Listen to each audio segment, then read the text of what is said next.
ഭാഗ്യം ഉണ്ടാകട്ടെ. ഹരി ഓം. ഓം വിദ്യാധിരാജായ നമഃ. ഓം ഗുരുഭ്യോ നമഃ.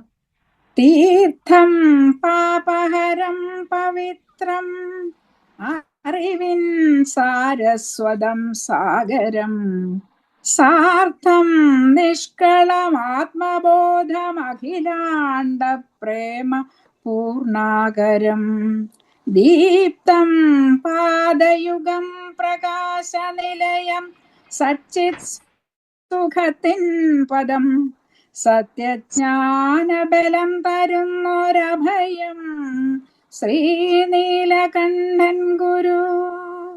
സത്യജ്ഞാനബലം തരുന്നൊരഭയം ശ്രീനീലകണ്ഠൻ ഗുരു.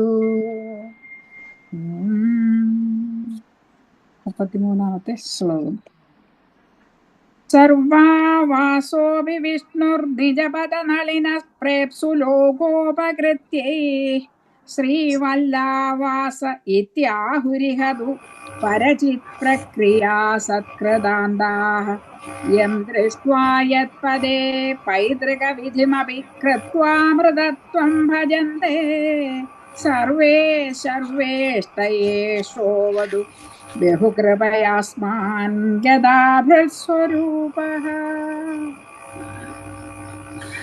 സർവാവാസോऽപി വിഷ്ണുർ നിജപദനളിന പ്രേപ്സു ലോകോപകൃത്യൈ ശ്രീവല്ലാവാസ ഇത്യാഹുരിഹതു പരചിത് പ്രക്രിയാ സത്കൃതാന്താഃ യം ദൃഷ്ട്വാ യത്പദേ പൈതൃകവിധിമപി കൃത്വാ അമൃതത്വം ഭജന്തെ സർവേ സർവേഷ്ട ഏഷോവതു ബഹുകൃപയാസ്മാൻ ഗദാഭൃത്സ്വരൂപഃ. സർവാവാസഃ അപി വിഷ്ണുഃ നിജപദനളിനപ്രേപ്സു ലോകോപകൃത്യൈ ശ്രീവല്ലാവാസഃ ഇതി ആഹുഃ ഇഹ തു പരചിത് പ്രക്രിയാ സത്കൃതാന്താഃ യം ദൃഷ്ട്വാ യത്പദേ പൈതൃകവിധിം അപി കൃത്വാ അമൃതത്വം ഭജന്തെ സർവേ സർവേഷ്ട ഏഷഃ അവതു ബഹുകൃപയാ അസ്മാൻ ഗദാഭൃത്സ്വരൂപഃ. സന്ധിച്ഛേദം. ഗദാഭൃത് സ്വരൂപനായിട്ടുള്ള ആ ഭഗവാൻ ശ്രീ ആരാണ്? ഭാർഗവൻ. അദ്ദേഹം ബഹുകൃപയാ അസ്മാൻ അവതു, ബഹുവായ വർദ്ധിച്ച കൃപയോടെ നമ്മെ രക്ഷിക്കട്ടെ. അപ്പൊ ഇവിടെ നമുക്ക് അറിയാം ഈ ഇവിടുത്തെ പ്രതിഷ്ഠയുടെ സവിശേഷത എന്താണ്. ഇവിടെ ശൈവ ചൈതന്യവും വൈഷ്ണവ ചൈതന്യവും ഒരുപോലെ പ്രതിഷ്ഠിതമായിട്ടുള്ള ഒരു ക്ഷേത്രമാണ്. അപ്പോൾ ഈ ക്ഷേത്രത്തിൽ എന്താണ് ഇത് രണ്ടും തന്നെയുമല്ല, അവിടെ ഒരു ഭാവം കൂടിയുണ്ട്. ഗുരുവും ശിഷ്യനും എന്നുള്ള ഭാവത്തിലാണ് വർത്തിക്കുന്നത്. ശ്രീപരമേശ്വരൻ തൻ്റെ ശിഷ്യനായിട്ടുള്ള ഭാർഗവരാമനോട് വലിയ വാത്സല്യത്തോട് കൂടിയിട്ടാണ് അവിടെ വർത്തിക്കുന്നത്. അപ്പോൾ അങ്ങനെയുള്ള ഈ കൃപ, ഇവിടെയുള്ള ഈ ദേവൻ തൻ്റെ ഗുരുവിൻ്റെ കൃപാകടാക്ഷങ്ങൾക്ക് പാത്രീഭൂതനായി വർത്തിക്കുന്ന ഈ ദേവൻ എന്ത് ചെയ്യണം? നമ്മെ രക്ഷിക്കണം. അവതു നമ്മെ രക്ഷിക്കണം. ഗുരുവിൻ്റെ ആജ്ഞ അക്ഷരം പ്രതി അനുസരിക്കുന്നതിൽ പ്രസിദ്ധി പെറ്റ ദേവനാണ് ഇദ്ദേഹം. കാരണം എന്താണ്? മാതൃശിരസ് ഛേദിക്കാൻ പറഞ്ഞപ്പോ യാതൊരു മടിയും കൂടാതെ അത് ഛേദിച്ച ആളാണ്. ഗുരുവിൻ്റെ ആജ്ഞ അത് അതേപടി അനുസരിച്ച ആളാണ്. അപ്പൊ ഗുരു എന്ന് പറയുമ്പോൾ അവിടെ ഗുരു നമ്മൾ എന്തായിട്ട് മനസ്സിലാക്കണം? ഗുരു എന്ന് പറയുന്നത് ഗുരുർ ബ്രഹ്മ എന്നാണ്. ഗുരുർ വിഷ്ണു, ഗുരു സാക്ഷാത് പരം ബ്രഹ്മ അല്ലെ. എല്ലാം ഗുരു തന്നെ. ഗുരുഗീതയിൽ അതിനെപ്പറ്റി വളരെ വിശദമായിട്ട് പറയുന്നുണ്ട്. അപ്പൊ ഗുരു എന്ന് പറയുമ്പോൾ ആചാര്യൻ മാത്രമല്ല എന്നും കൂടെ നമ്മൾ ധരിക്കണം. പിതാവും മാതാവും ഒക്കെ ഗുരുജനങ്ങൾ തന്നെയാണ് എന്നുള്ളതും അവിടെ ധരിക്കണം. അപ്പോൾ സർവഗുരുത്വത്തിൻ്റെയും പ്രതീകമായിട്ടാണ് അവിടെ വർത്തിക്കുന്നത് ഭഗവാൻ ശ്രീ പരമേശ്വരൻ. അപ്പൊ ഇവിടെ ഈ ദേവൻ എങ്ങനെയുള്ള ദേവനാണ്? സർവാവാസഹ അപ്പി, സർവ ആവാസഹ, എല്ലാറ്റിലും ആവസിക്കുന്നവനാണ് വിഷ്ണു ഭഗവാൻ. വിഷ്ണു എന്നുള്ള പദത്തിന് തന്നെ അർത്ഥം അതാണല്ലോ, വിശദി, പ്രവേശിച്ചിരിക്കുന്നവനാണ്. വിശദി എന്ന് പറഞ്ഞാൽ പ്രവേശിക്കുന്നു അല്ലെ. എങ്ങനെയാണ്? സർവചരാചരങ്ങളിലും ചൈതന്യ രൂപത്തിൽ അനുപ്രവേശിച്ചിരിക്കുന്നവൻ എന്ന അർത്ഥത്തിലാണ് വിഷ്ണു എന്ന പദം തന്നെ അവിടെ പ്രയോഗിക്കുന്നത് അല്ലെ. പ്രവേശിക്കുന്ന ശീലമുള്ളവൻ വിഷ്ണു, എന്തുപോലെ സഹിക്കുന്ന ശീലമുള്ളവൻ സഹിഷ്ണു എന്ന് പറയുന്നത് പോലെയാണ്. രുചിക്കുന്നത് രോജിഷ്ണു എന്ന് പറയുന്നത് പോലെയാണ് ആ പദം അങ്ങനെയാണ് വരുന്നത്. അപ്പൊ സമസ്ത ചരാചരങ്ങളിലും ചൈതന്യ രൂപത്തിൽ അനുപ്രവേശിച്ചിരിക്കുന്നവനാണ്. അപ്പൊ എന്താണ്? എല്ലാം ആവാസമാണ്. നമ്മൾ പറയുന്ന പോലെ തൂണും തുരുമ്പവും മനുഷ്യനും അല്ലെ, പിപീലിക തൊട്ട് ശങ്കരാചാര്യ മനീഷാപഞ്ചകത്തിൽ പറയുന്ന പോലെ ബ്രഹ്മം തൊട്ട് പിപീലികാന്ത തനുഷു. പിപീലിക ഒരു ചെറിയ ജീവിയെ പറഞ്ഞെന്ന് മാത്രമേ ഉള്ളൂ. അതിനേക്കാൾ ചെറിയ ജീവികളിലും എന്ത് തന്നെയാണ്? ഇത് ചൈതന്യം തന്നെയാണ് വർത്തിക്കുന്നത്. അപ്പൊ സർവ ആവാസഹ അപി, എല്ലാം ആവാസമായിരിക്കുന്നവരും അഥവാ സമസ്തത്തിലും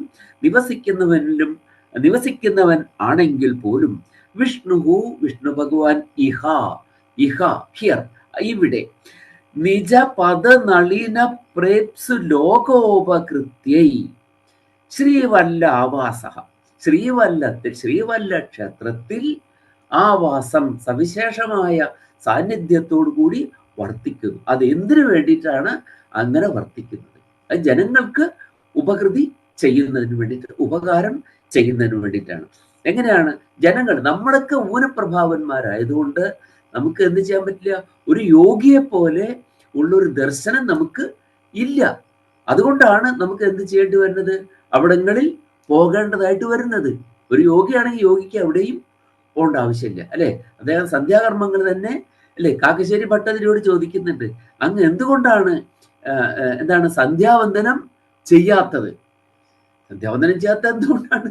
ഈ സൂര്യൻ അസ്തമിക്കുന്നില്ല, ഉദിക്കുന്നില്ല, അസ്തമിക്കുന്നില്ല, പിന്നെ എപ്പോഴാണ് ഞാൻ സന്ധ്യാവന്ദനം ചെയ്യേണ്ടതെന്ന് ചോദിച്ച കാക്കശ്ശേരി ഭട്ടതിരി നമുക്കൊരു മാതൃകയാണ് യോഗികൾക്ക് ഒക്കെ. അപ്പോ പക്ഷെ നമ്മൾ അങ്ങനെയല്ല. നമുക്ക് എന്താണ്? നമുക്ക് ഇവിടെ നമ്മുടെ അയൽവക്കക്കാരനെ കാണുമ്പോൾ ഉണ്ടാകാത്ത ഒരു ഭക്തി നമുക്ക് എവിടെ ഉണ്ടാവുന്നുണ്ട്? നമുക്കൊരു അമ്പലത്തിൽ ചെല്ലുമ്പോഴുണ്ട് അല്ലേ. നമുക്ക് ഏറ്റവും വലിയ അമ്പലത്തിൽ ചെല്ലുമ്പോൾ അവിടെ നമുക്ക് എന്താണ്? അവിടെ നമുക്ക് ശിവഭഗവാനെ ദർശിച്ച ഒരു പ്രത്യേകമായ അനുഭൂതി നമുക്കുണ്ട്. അപ്പൊ അത് നമ്മുടെ പ്രകൃതമാണത്. അത് നമുക്ക് എന്ത് ചെയ്യാൻ പറ്റില്ല, നമുക്കതിൽ നിന്ന് മാറാൻ പറ്റുന്നില്ല. അതുകൊണ്ട് നമ്മുടെ അനുഗ്രഹത്തിന് വേണ്ടിയിട്ടാണ് എന്ത് ചെയ്യുന്നത്? സവിശേഷമായ സാന്നിധ്യമായിട്ട് ഓരോ സ്ഥലത്തും ഇരിക്കുന്നത്. നിജ പദനളിന പ്രേപ്സു ലോകോപകൃത്യൈ, നിജ പദനളിനം, തൻ്റെ പാദമാകുന്ന പങ്കജം, ആ പങ്കജത്തെ പ്രേപ്സു പ്രാപിക്കുവാൻ ഈപ്സുക്കൾ, ഈപ്സു എന്ന് പറഞ്ഞാൽ എന്താണ്? പ്രാപിക്കുവാനുള്ള ആപ്പതും ഇച്ഛ എന്നാണ്. ആപ്പതും പ്രാപിക്കുവാനുള്ള ആഗ്രഹത്തെയാണ് എന്ത് പറയുന്നത്? പ്രേപ്സ. പ്രാന്ന് മാറ്റിയാൽ ഈപ്സ. ഈപ്സ എന്ന് പറഞ്ഞാൽ ആപ്പതും ഇച്ഛ, പ്രാപ്തും ഇച്ഛ, പ്രേപ്സ. ആ ഉപസർഗം രണ്ടിടത്തും ഒരുപോലെ നിൽക്കുന്നു എന്നർത്ഥം. അപ്പൊ ഈപ്സു എന്ന് പറഞ്ഞാൽ ശരിയാ, പ്രാപിക്കുവാനുള്ള ആഗ്രഹത്തെയാണ് എന്ത് പറയുക? ഈപ്സ എന്ന് പറയുക. അപ്പോ അങ്ങയുടെ പദനളിനത്തെ, വിഷ്ണു പദത്തെ പ്രാപിക്കുവാൻ ആഗ്രഹിക്കുന്നവരായ ലോകത്തിന്റെ ജനത്തിന്റെ ഉപകൃതിക്ക് വേണ്ടി, അവരെ അനുഗ്രഹിക്കുന്നതിന് വേണ്ടി ശ്രീവല്ലാവാസഹ ഇതി, ശ്രീവല്ലത്തിൽ വസിക്കുന്നവൻ എന്ന് പരചിത് പ്രക്രിയാ സത്കൃതാന്താഹ എന്ന് ഇതാരാണ് പറയുന്നത്? പരചിത് പ്രക്രിയാ സത്കൃതാന്താഹ ആഹുഹു. ആരാണ് ഭഗവാൻ ഇങ്ങനെ ഇവിടെ കുടികൊള്ളുന്നുണ്ടെന്ന് പറയുന്നത്?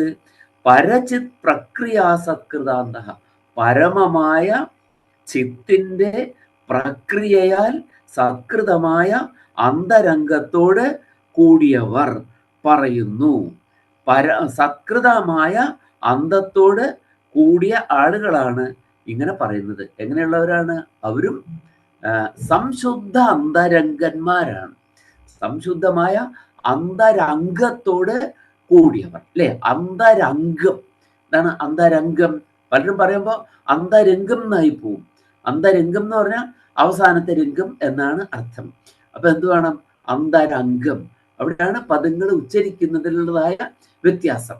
അർത്ഥം അറിഞ്ഞിട്ട് ഉച്ചരിക്കുമ്പോൾ ഉള്ള വ്യത്യാസം അവിടെയാണ്. കുട്ടികൾ എന്താണ് പദ്യം ചൊല്ലലിനെ കുട്ടികൾ വളരെ നന്നായിട്ട് എന്താണ് സുശീല പാടുന്ന പോലെയും പി ലീല പാടുന്ന പോലെയൊക്കെ കുട്ടികൾ നന്നായിട്ട് ചൊല്ലും. പക്ഷെ മാർക്ക് കുറഞ്ഞിട്ടുണ്ടാവും. കാരണം എന്താണ്, അപ്പോൾ ഉടനെ തന്നെ അത് കഴിഞ്ഞ ഉടനെ തന്നെ ജഡ്ജസിന് നേരെ ചെല്ലിയായി ഇയാൾ കൈക്കൂലി വാങ്ങിയിട്ടുണ്ട് എന്ന് പറഞ്ഞിട്ട്.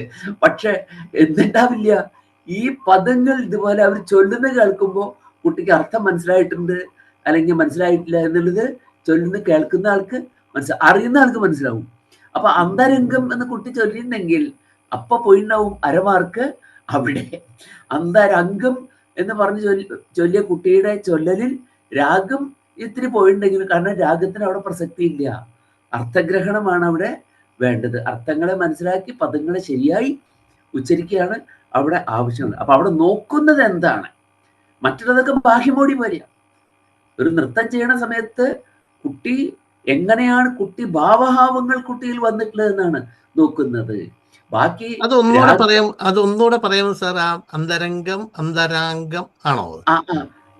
അന്തരംഗം. രംഗം എന്താണ്? രംഗം എന്ന് പറഞ്ഞ ഒരു സീനാണ്. അന്തരംഗം എന്താണ്?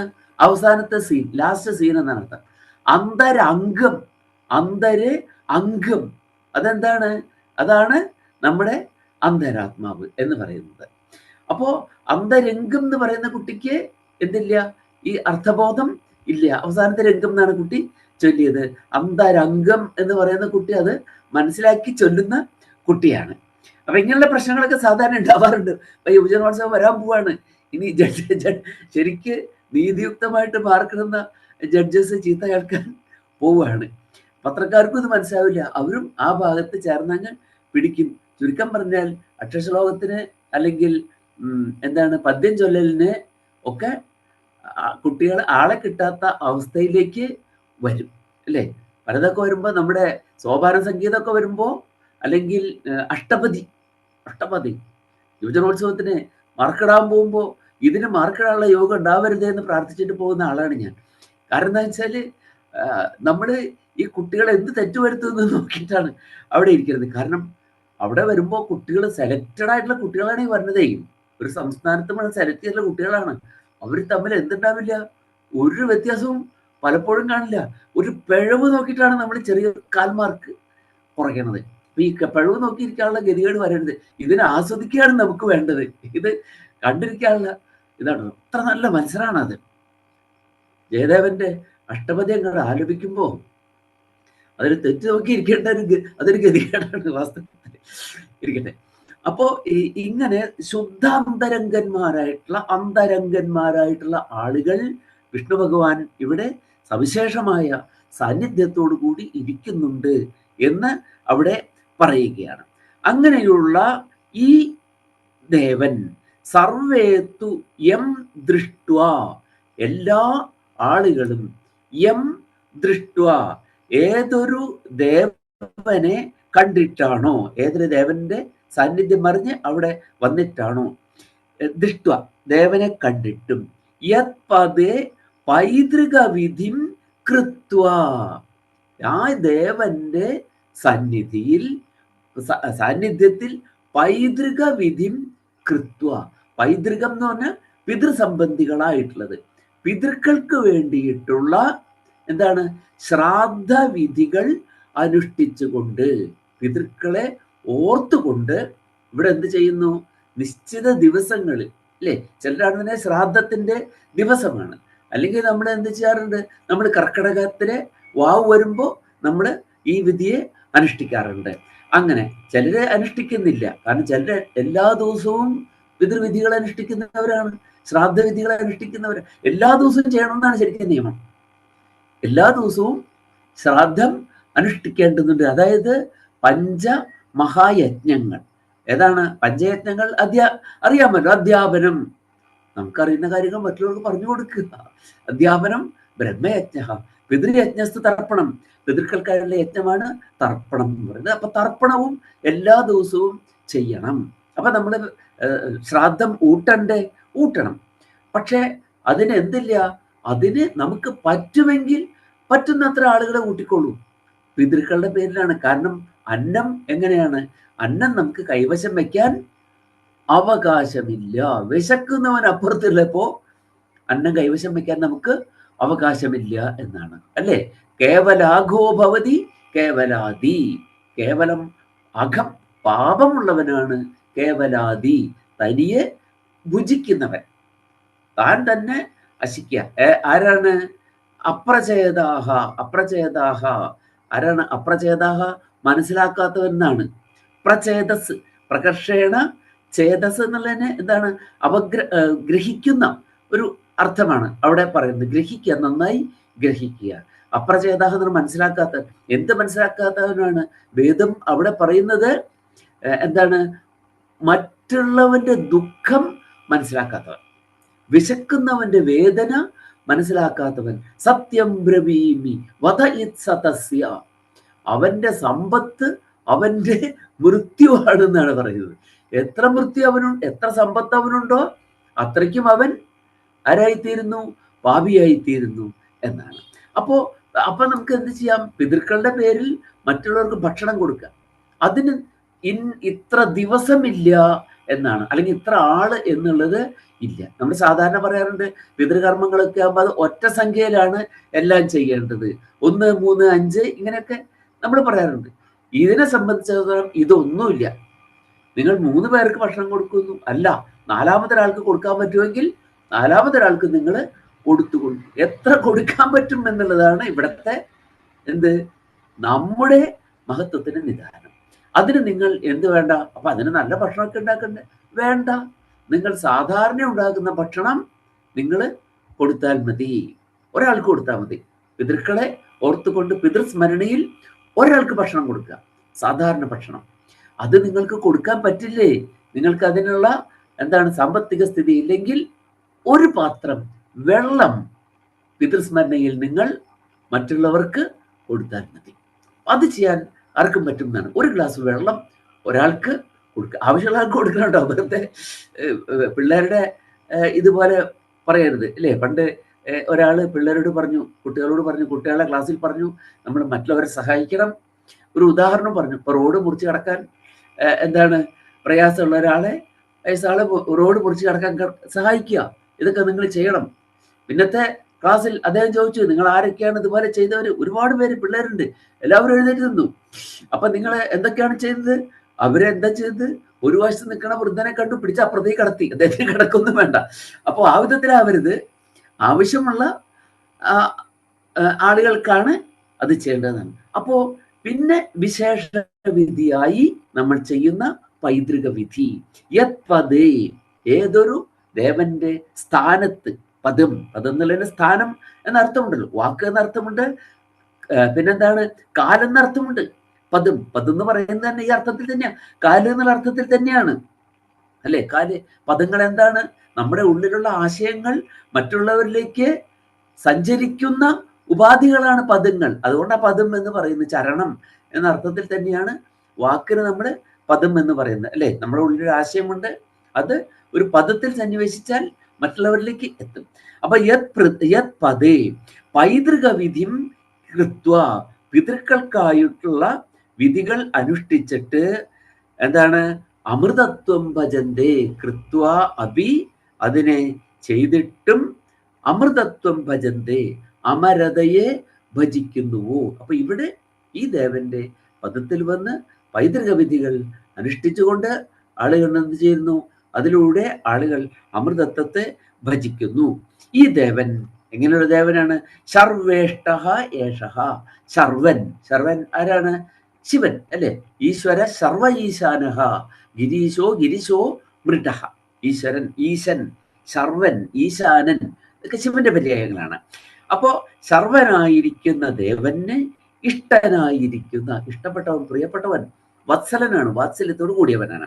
ഏഷഃ ഗദാഭൃത് സ്വരൂപഃ, ഗദാഭൃത്തായ സ്വരൂപത്തോട് കൂടിയവൻ, ഗദയെ ഏന്തിയവനായിരിക്കുന്ന ദേവനാണ് അവിടെ.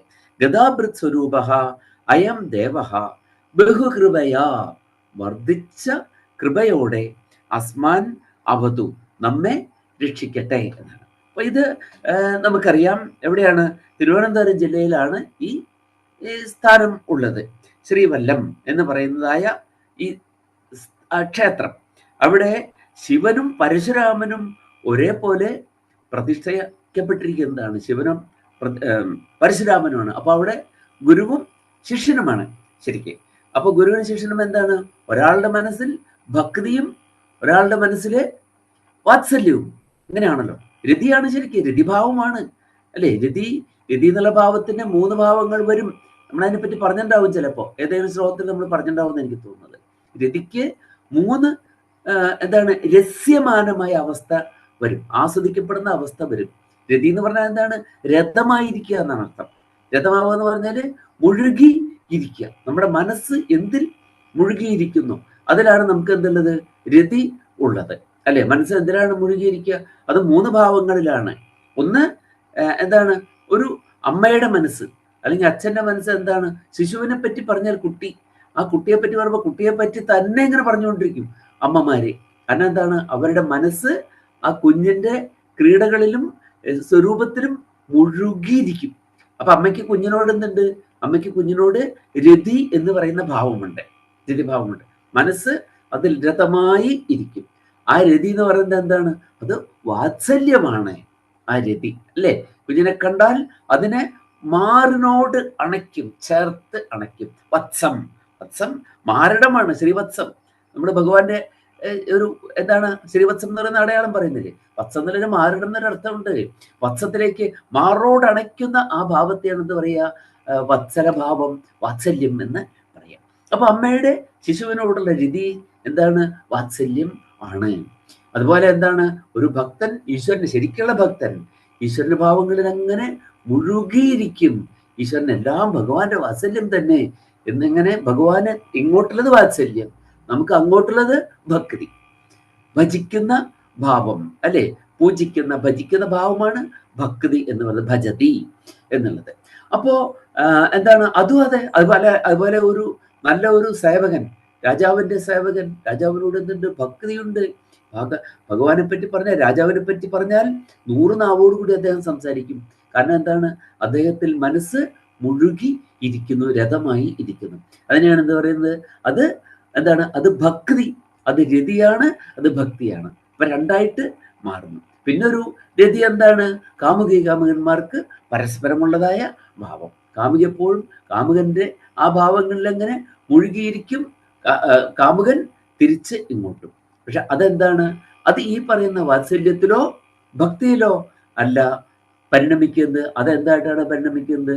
അത് ശൃംഗാരം എന്ന് പറയുന്ന രസമായിട്ട് അത് മാറുന്നു അല്ലെ? പ്രപഞ്ചത്തിന്റെ തന്നെ നിലനിൽപ്പിന് ആധാരമായി വരുന്ന ശൃംഗാരം അല്ലെ? പ്രപഞ്ചത്തിന്റെ നിലനിൽപ്പ് തന്നെ അതാണ്. അല്ലെങ്കിൽ എന്തുണ്ടാവില്ല? ജീവജാലങ്ങളൊന്നും നിലനിൽക്കില്ല. അപ്പൊ അതും ആവശ്യമുള്ള ഒന്നാണ്. പക്ഷെ അത് എപ്പോഴാണ്? അത് യൗവനത്തിലാണത് കൂടുതലായിട്ട് ഉണ്ടാവുക. യൗവനം കഴിയുമ്പോൾ എന്താണ്? ഇത് മറ്റു 2 ഭാവങ്ങളിലേക്ക് മാറും. യൗവനം വരുമ്പോൾ, യൗവനം വിട്ട് വാർദ്ധക്യമാകുമ്പോൾ എന്തായിത്തീരും? വാർദ്ധക്യമാകുമ്പോൾ ശൃംഗാരം എന്നത് കുറഞ്ഞ് അത് വാത്സല്യവും ഭക്തിയുമായിട്ട് മാറും. അപ്പൊ അതുകൊണ്ടാണ് വാർദ്ധക്യത്തിൽ എന്തുണ്ടാവുന്നത്? കുട്ടികളോട് കൂടുതൽ വാത്സല്യം ഉണ്ടാകും അല്ലെ? മക്കളോട് കാണിക്കാത്ത വാത്സല്യം ആരോട് കാണിക്കും? വേറെ കുട്ടികളോട് കാണിക്കും. അതുവരെ ക്ഷേത്രങ്ങളിലേക്ക് തിരിഞ്ഞു നോക്കിയിരുന്നില്ലാത്ത ആൾ പിന്നെ എന്ത് ചെയ്യും? അവിടെ ക്ഷേത്രത്തിലെ പതിവ് ഭജനക്കാരനായിട്ട് മാറും. അപ്പൊ എന്ത് കുറഞ്ഞു? ശൃംഗാരം കുറഞ്ഞു. പിന്നെ എന്താണ്? ഭക്തിയും വാത്സല്യവും മാറി. അപ്പൊ ഈ ഒരു ഭാവം ആണ്. അപ്പൊ നമ്മളിതിനെ മനസ്സിലാക്കേണ്ടത്. ഇതൊന്നും എന്തല്ല, ഒന്നും ഹേയമല്ല, ഇതെല്ലാം വേണ്ടതാണ്. പക്ഷെ അതിന് ഓരോന്നിനും എന്തുണ്ട്? അതതിൻ്റെതായിട്ടുള്ള സമയം ഉണ്ട്. ആ സമയത്ത് അത് വേണം. അതുകൊണ്ടാണ് എന്ത് പറയുന്നത്? ശിഷ്യനെ ഉപദേശിക്കുമ്പോ എന്താണ്? പ്രജാതന്തും മാ വ്യച്ഛേത്സീഹി, പ്രജാതന്തുവിനെ നീ വിച്ഛേദിക്കരുത് അല്ലെ? ഗുരു ആചാര്യൻ ശിഷ്യനെ വീട്ടിലേക്ക് മടക്കി അയക്കുകയാണ് ഗുരുകുലവാസം കഴിഞ്ഞിട്ടേ. ആ സമയത്താണ് പറയുന്നത്, എന്ത് പറയുന്നത്? സത്യം വദ ധർമ്മം ചര എന്ന് പറയുന്നുണ്ട് അല്ലേ? ആചാര്യദേവോ ഭവ അല്ലെ, മാതൃദേവോ ഭവ, പിതൃദേവോ ഭവ, ഇതൊക്കെ ആയിരിക്കണം. എന്നിട്ട് പറയാണ് ആചാര്യായ ഇഷ്ടം ധനം ദത്വ, ആചാര്യൻ നിന്നോട് എന്തെങ്കിലും ദക്ഷിണ ചോദിക്കുന്ന പക്ഷം അത് അദ്ദേഹത്തിന് നൽകിയിട്ട് നീ എന്ത് ചെയ്യണം? ഗൃഹസ്ഥാശ്രമത്തിലേക്ക് പോയി പ്രജാതന്തും മാ വിച്ഛേത്സിഹി, പ്രജാതന്തുവിനെ വിച്ഛേദിക്കാതിരിക്കണം നീ. അതായത് സന്തതികൾ പരമ്പരയെ വിച്ഛേദിക്കാതിരിക്കണം. അപ്പൊ അതിനെന്ത് വേണം? അവനിൽ എന്താണ്? ശൃംഗാരഭാവങ്ങൾ ഉണ്ടാകേണ്ടത് ആവശ്യമാണ്. അവിടെയാണ് നമ്മൾ ഇതിനൊക്കെ എന്തായി കാണുന്നത്? ഇതെല്ലാം പാവനമായി നാം കാണുന്നത് അവിടെയാണ്. അപ്പോ ഇങ്ങനെ അപ്പൊ നമ്മളിവിടെ ഇപ്പോ എന്താണ് ഈ രതിഭാവം, ഇവിടെ 2 രതിയെ നമ്മൾ കാണുന്നുണ്ട് അല്ലെ? ഗുരുവിനോടുള്ള ഭക്തിയും ശിഷ്യനോടുള്ള വാത്സല്യവും, ഈ ഭാവങ്ങൾ നമ്മളിവിടെ കാണുന്നുണ്ട്. നമ്മളും അവിടെ പോകുന്ന എന്താണ്? പിതൃക്കളിലുള്ള രതിയാണ്, പിതൃക്കളോടുള്ള ഭക്തിയാണ്. അവർക്ക് വേണ്ടി നമ്മൾ എന്ത് ചെയ്യുന്നു? പിണ്ടദാനാദികൾ, ഉദക ക്രിയകൾ അവിടെ ചെയ്യുന്നു. പിണ്ടവും നൽകുന്നു, ഉദകവും നൽകുന്നു, പിണ്ടോദക ക്രിയകൾ. അപ്പൊ ഇവിടെ പിണ്ടോദക ക്രിയകൾ അനുഷ്ഠിച്ച് ആളുകൾ എന്ത് ചെയ്യുന്നു? ആളുകൾ സംതൃപ്തരായി തീർന്നു, പിതൃക്കളോടുള്ള കർത്തവ്യം നിർവഹിച്ചവരായിട്ട് വരുന്നു. പിതൃക്കളോടുള്ള കർത്തവ്യം ശരിക്കും നിറവേറ്റുന്നത് എവിടെയാണ്?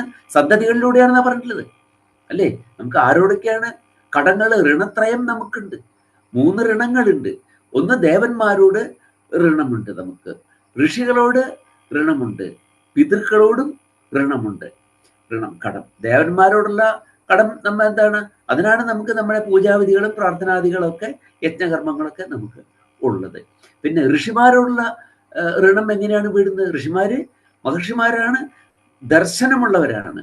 അപ്പോ അവരോടുള്ള കടം വീടുന്നത് നമ്മൾ അവർ കാട്ടിത്തന്ന ദർശനങ്ങളെ നമ്മൾ അധ്യയനം ചെയ്തിട്ടാണ്. അതായത് വേദ അധ്യയനം ചെയ്യാം. വേദങ്ങളാണ് അവർ ദർശിച്ചിട്ടുള്ളത്, അതിന് അധ്യയനം ചെയ്തുകൊണ്ട്. പിതൃക്കൾ നമുക്ക് ജന്മം നൽകിയവരാണ്.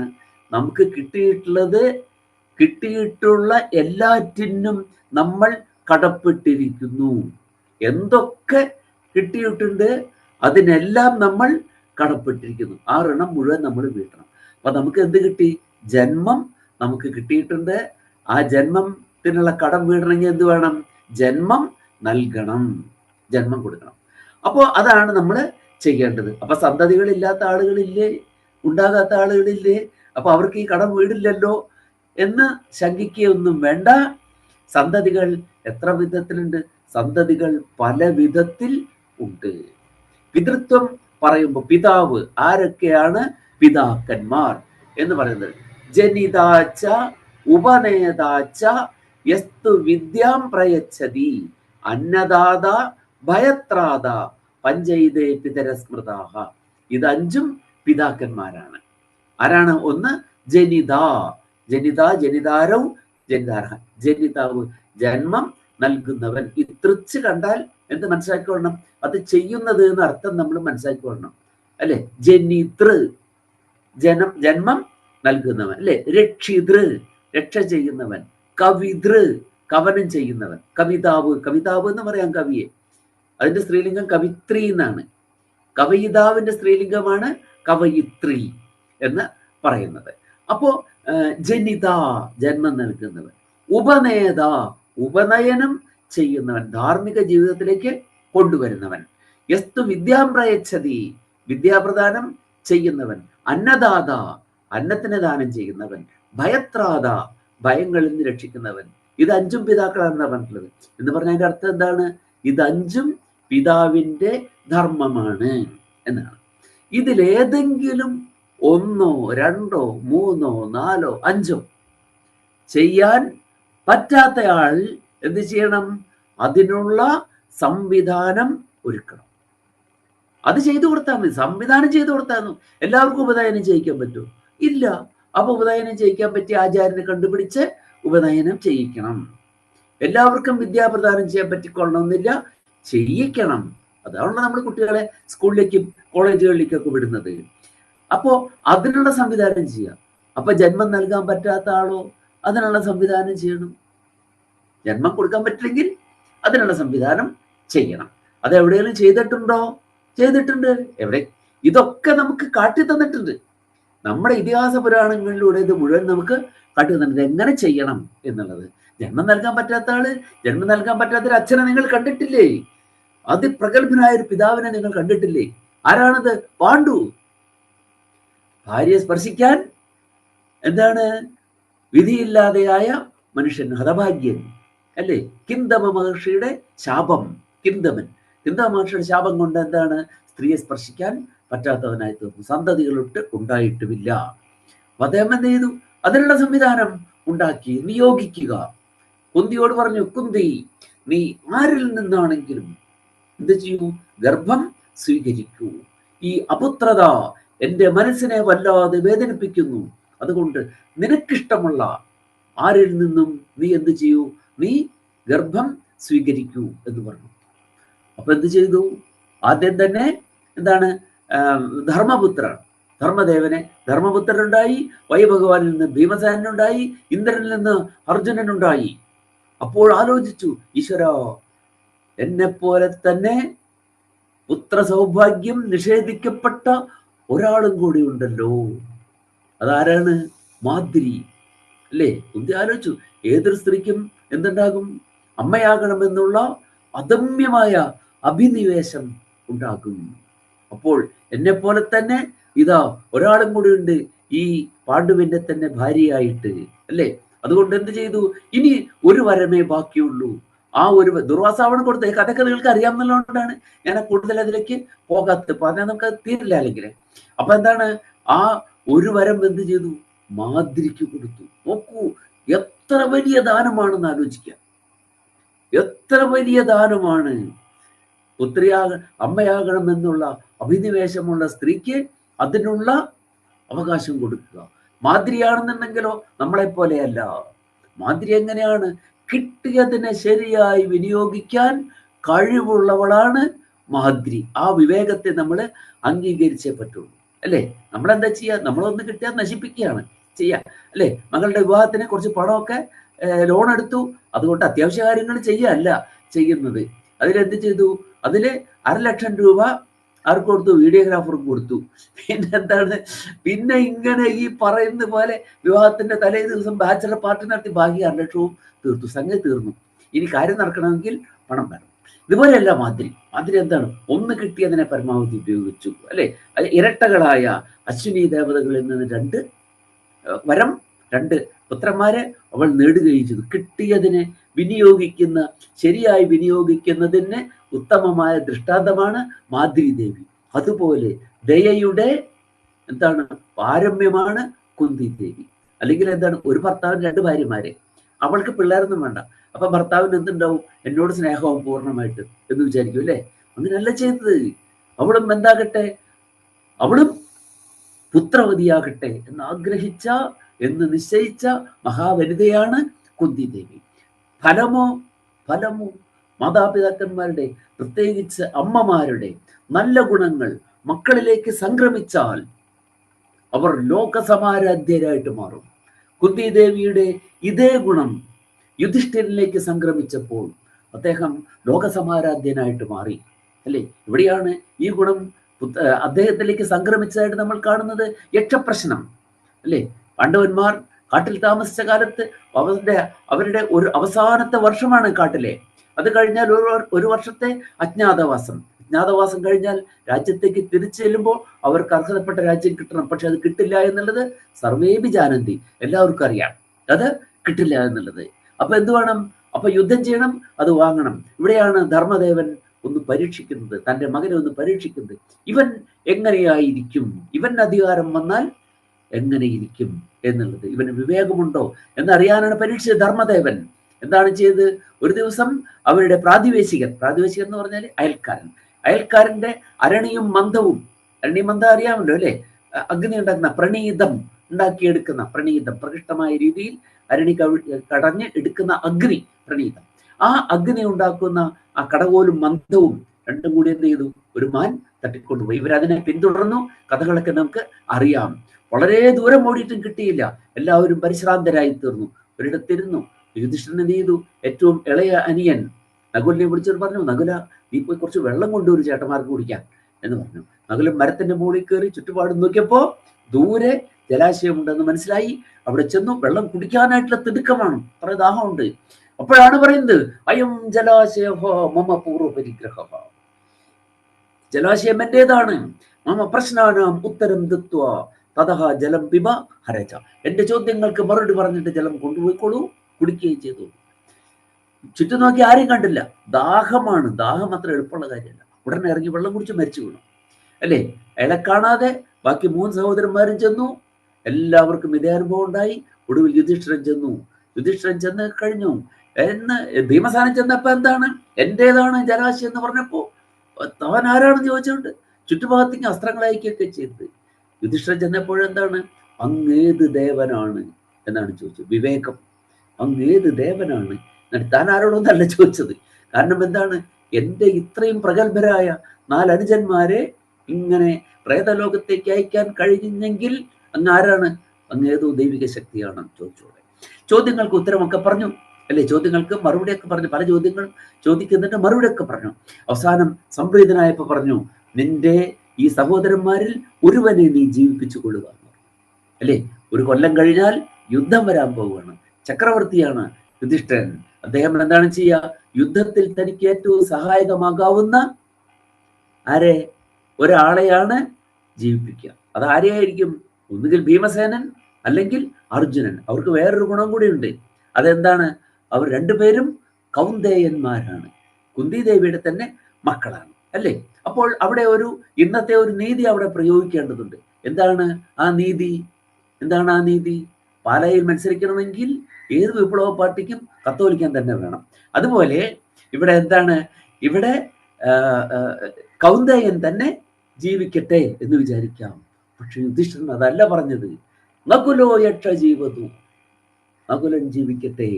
അവര് ചോദിച്ചു, എന്തുകൊണ്ടാണ് അങ്ങനെ അല്ലെ. നകുലൻ അത്ര പ്രഭാവശാലി ഒന്നല്ല, വലിയ സുന്ദരനാണ്, അത്ര മാത്രമേ ഉള്ളൂ. യുദ്ധത്തിന് ആ സൗന്ദര്യം കൊണ്ട് വലിയ കാര്യമില്ല. അവിടെയാണ് പറഞ്ഞത്, എൻ്റെ അച്ഛന് 2 ഭാര്യമാർ, കുന്തി ചെയ്വ പാന്ത്രീച്ച ദ്വേ ഭാര്യേ പിതുർമമ. എൻ്റെ അച്ഛന് 2 ഭാര്യമാരുണ്ട്. ഞാൻ ജീവിച്ചിരിക്കുമ്പോൾ കുന്തി ദേവി പുത്രവതിയാണ്. അപ്പോൾ അതുകൊണ്ട് എന്ത് വേണം, മാതൃ അമ്മയും പുത്രവതിയാകണം. നകുലോ യക്ഷ ജീവതു. എനിക്കതിൽ ചോദിക്കാനൊന്നുമില്ല. ധർമ്മയേവ ഹതോ ഹന്തി ധർമ്മോ രക്ഷതി രക്ഷിത. ധർമ്മമാണ് എവിടെയും വേണ്ടത് എന്ന് പറഞ്ഞു. നോക്കൂ, ഇത് ഏത് ഗുണമാണെന്ന് ആലോചിച്ച് നോക്കാം. അന്ന് തൻ്റെ അമ്മ കാണിച്ച അതേ ഔദാര്യം കാണിച്ചപ്പോൾ യുധിഷ്ഠിരൻ ലോകസമാരാധ്യനായി തീർന്നു. അപ്പൊ അതാണ്, അമ്മമാരുടെ ഗുണങ്ങൾ മക്കളിലേക്ക് സംക്രമിച്ചാൽ അവരാരായിത്തീരും, അവർ ലോകസമാരാധ്യന്മാരായിത്തീരും എന്നത് നമുക്ക് പറഞ്ഞു തരുന്നുണ്ട്. അപ്പോൾ ഇവിടെയാണ് നമ്മൾ പറഞ്ഞു വന്നത്. ഇതൊന്നും അല്ല കാര്യം. എന്താണ്, ഇതിൽ ഏതെങ്കിലും പിതാവാകുന്നതിന് ഇനി ജന്മം നൽകാൻ തന്നെ കഴിയില്ലെങ്കിൽ നിങ്ങൾ പാണ്ഡുവിനെ കണ്ട് പഠിക്കുക. അതുപോലെ എന്ത് ചെയ്യുക, ജന്മം നൽകുവാനുള്ള സംവിധാനം നിങ്ങൾ ഒരുക്കുക എല്ലാവരും. അപ്പൊ അതുകൊണ്ട് ആരും എന്തല്ല അഭിശപ്ത ജന്മങ്ങളാണ് എന്ന് ഒരാളും കരുതാൻ പാടില്ല. പിതൃക്കളോടുള്ള കടം ഞാൻ എങ്ങനെ വീട്ടും ദൈവമേ, അങ്ങെനിക്ക് അതിനുള്ള ആരോഗ്യസ്ഥിതി തന്നില്ലല്ലോ, അല്ലെങ്കിൽ എന്ന സൗഭാഗ്യം എനിക്ക് തന്നില്ലല്ലോ എന്ന് പറഞ്ഞാൽ ഉണ്ട്. നീ വിവേകം, നീ കണ്ണു തുറന്ന് നോക്കുക. എന്തിനാണ് ഇതൊക്കെ പറഞ്ഞു തന്നിട്ടത്? ഈ വേദങ്ങളും ഇതിഹാസങ്ങളും പുരാണങ്ങളും എല്ലാം എന്തിനാണ്? നിനക്ക് ധർമ്മം നിശ്ചയിക്കുന്നതിന് വേണ്ടിയിട്ടാണ്. അതുകൊണ്ട് നീ അത് നോക്കുക. ഒരു ജന്മവും അഭിശപ്ത ജന്മമല്ല എന്ന് നീ മനസ്സിലാക്കണം എന്നാണ് ഇതിൻ്റെയൊക്കെ അർത്ഥം. ഇരിക്കട്ടെ. അപ്പൊ ഇവിടെ എന്ത് ചെയ്യുന്നുണ്ട്? ഇവിടെ പിതൃകർമ്മങ്ങൾ അനുഷ്ഠിക്കുന്നുണ്ട്. അപ്പൊ ഇവിടെ എന്താണ് പറയുന്നത്? ശങ്കരാചാര്യര് ഇവിടെ വെച്ച് എന്ത് ചെയ്തു എന്നാണ് പറയുന്നത്? അമ്മയ്ക്കായി ശേഷക്രിയകൾ ചെയ്തു അത്രേ.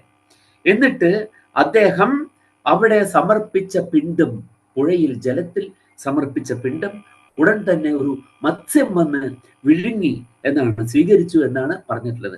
ഇത് വിവരം പറഞ്ഞിട്ടുള്ള ആരാണ്? ഒരു ഡോക്ടർ വി എൻ ലത എന്ന് പറഞ്ഞിട്ട് ഒരു ഡോക്ടർ ഇതിനെ കുറിച്ചിട്ട് എഴുതിയിട്ടുണ്ട്. അവരുടെ ഏൻഷ്യന്റ് ടെമ്പിൾസ് ഓഫ് കേരള എന്നൊരു ബുക്ക് ഡോക്ടർ എഴുതിയിട്ടുണ്ട്. അവരുടെ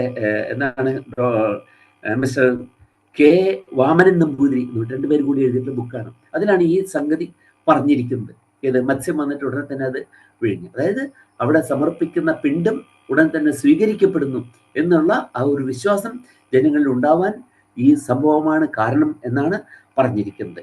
അപ്പോൾ അങ്ങനെ ഈ സ്ഥാനം പ്രത്യേകമായിട്ട് പിതൃ കർമ്മങ്ങൾക്കായി നിയോഗിക്കപ്പെട്ടിരിക്കുന്നു. അതിന് വലിയ സാധ്യത അവിടെ കൽപ്പിക്കപ്പെട്ടിരിക്കുന്നു എന്ന് അർത്ഥം. അപ്പൊ അതുകൊണ്ട് ഇവിടെ സന്നിഹിതനായിരിക്കുന്ന ഭഗവാൻ ഭാർഗവൻ നമ്മുടെ ക്ലേശങ്ങളെല്ലാം അകറ്റി നമ്മളെ അനുഗ്രഹിക്കട്ടെ.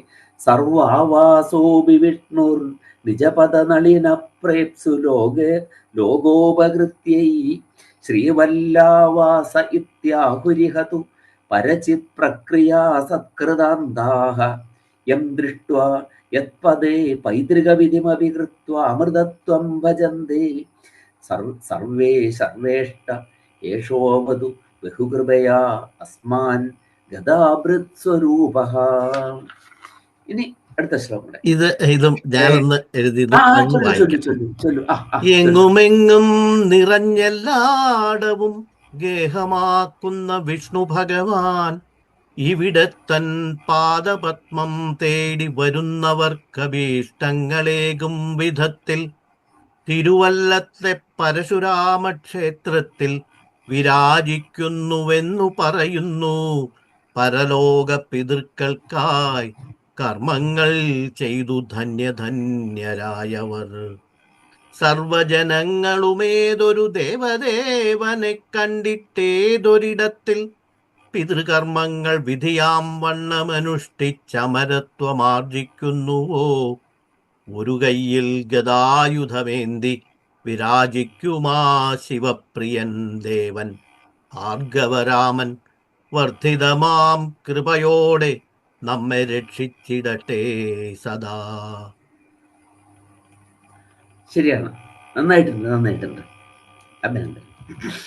അടുത്ത് സൃഷ്ടേ പ്രാഗ് അദ്വയത്വാദ് അവികൃതിമുഭയൻ സ്വീയയാ മായയോർധ്വം ത്രൈരൂപ്യം യോ ഭജൻ ഭാത്യവികല കരുണാർദ്രാത്മകസ്ഥാണുമുഖ്യേ ക്ഷേത്രോത്തംസേ ശുചീന്ദ്രേ ദ്രവിണ ജലദരൂപോനുവച്ചാതകാനാം അവ്യാജ ഭവ്യ പ്രണയന നിപുണ കങ്കടീകസയേഷഃ.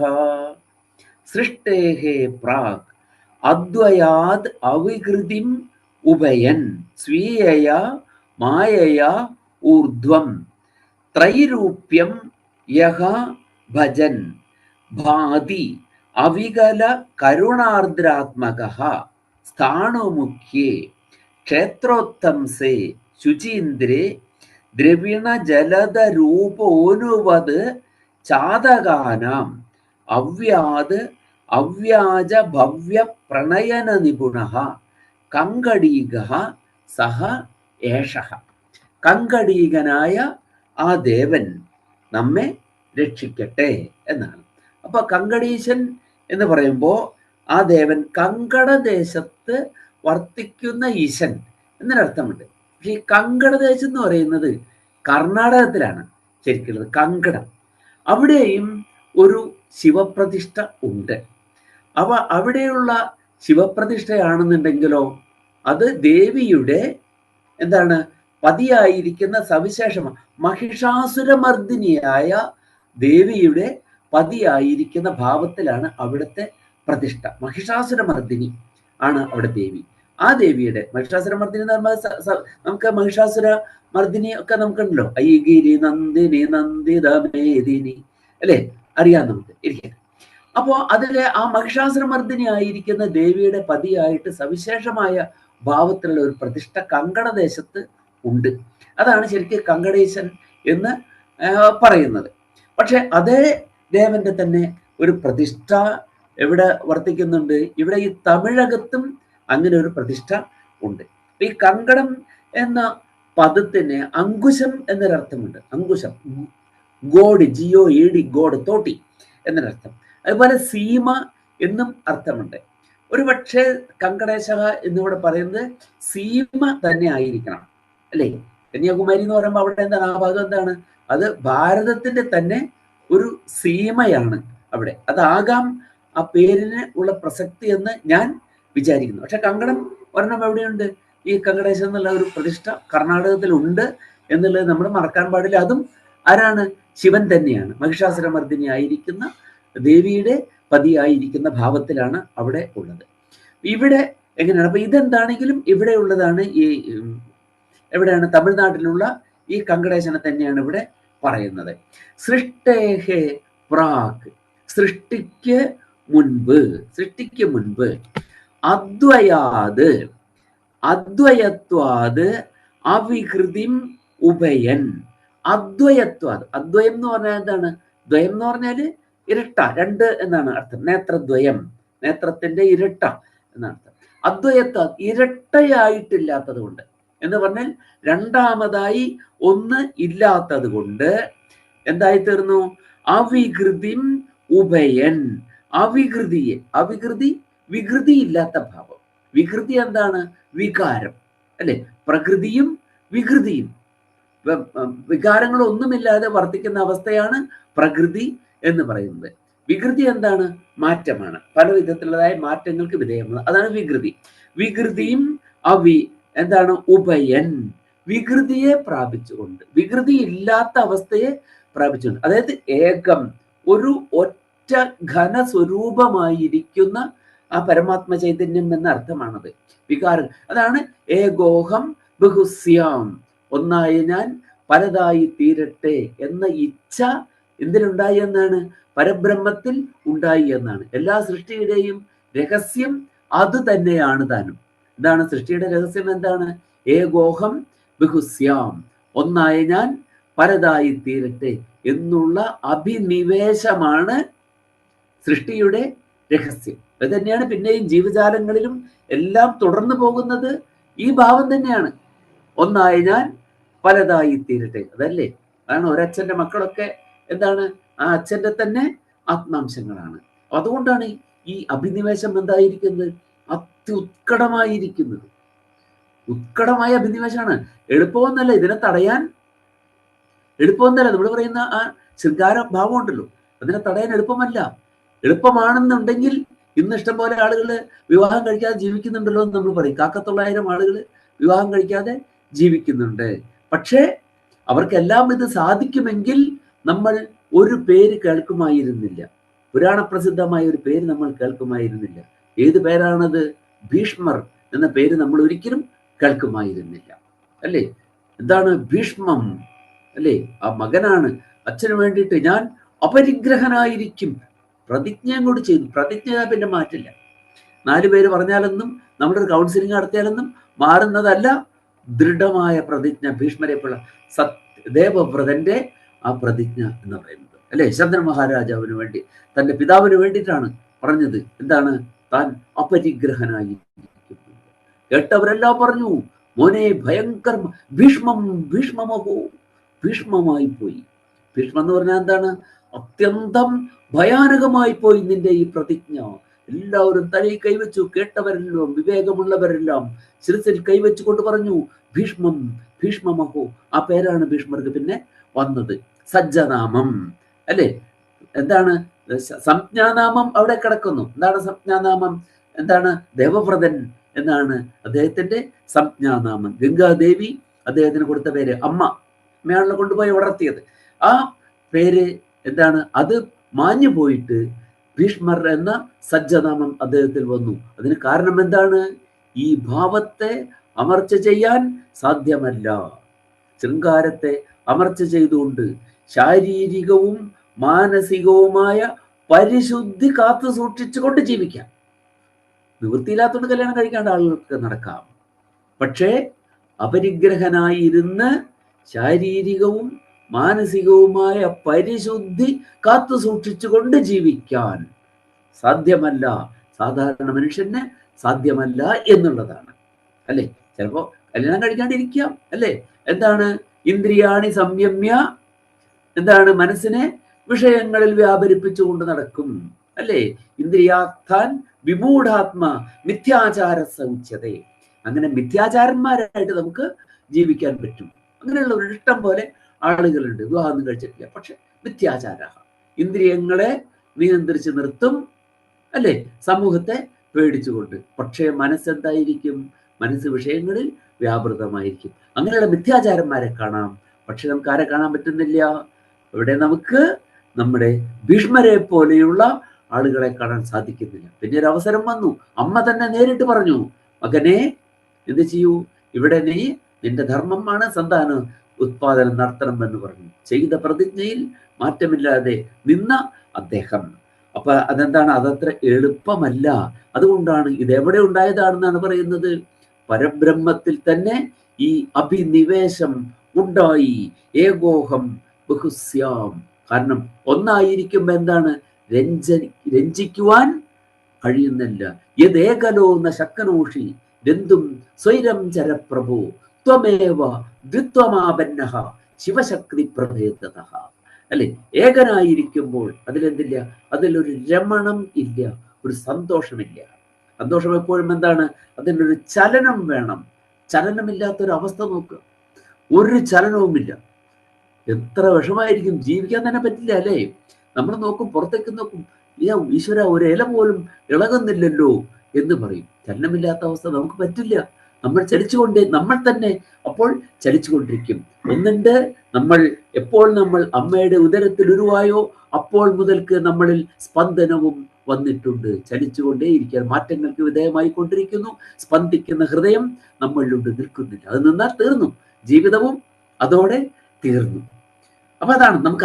അല്ലാതെയും പുറമേ നമുക്ക് ദൃശ്യമാനമാണ്. അതുകൊണ്ടാണ് നമ്മൾ വെറുതെ ഇരിക്കുമ്പോൾ ഒന്നുകിൽ കൈയിട്ടാട്ടി, അല്ലെങ്കിൽ കാലിളക്കി, അല്ലെങ്കിൽ വേറെ എന്തെങ്കിലും എടുത്ത്, അല്ലേ, അതിങ്ങനെ ഒന്നുമില്ലെങ്കിൽ ഒരു വടിയെങ്കിലും എടുത്ത് അതിനെ ഒടിച്ചുകൊണ്ടിരിക്കുന്നത്. എന്തിനായി വടി ഒടിക്കുന്നത്? വല്ല ആവശ്യമുണ്ടോ? ആ വടി നടക്കുന്നതുകൊണ്ട് നമുക്ക് വല്ല കുഴപ്പമുണ്ടോ? ഇല്ല. അല്ലെങ്കിൽ ഒരു പുല്ലെടുത്ത് അതിനെ ഉള്ളിയിട്ട് നടക്കും. നോക്കൂ, ചലനം എന്നത് എത്രമാത്രം അത്യന്താപേക്ഷിതമാണ് എന്ന് നോക്കുക. അപ്പോ ആ വിധത്തിൽ എന്താണ് അങ്ങ് എന്ത് ചെയ്തു? ആ പരബ്രഹ്മത്തിൽ പോലും ഈ ആഗ്രഹമുണ്ടായതെന്നാണ്. ഏകോഹം ബഹുസ്യാം. അതുകൊണ്ടാണ് ത്വമേകോ ദ്വിത്വമാപന്നഃ. ആദ്യം തന്നെ രണ്ടായി പിരിഞ്ഞു. ശിവശക്തി പ്രഭേദഃ എന്നർത്ഥം. അപ്പോ അങ്ങനെ ഇവിടെ എന്താണ്?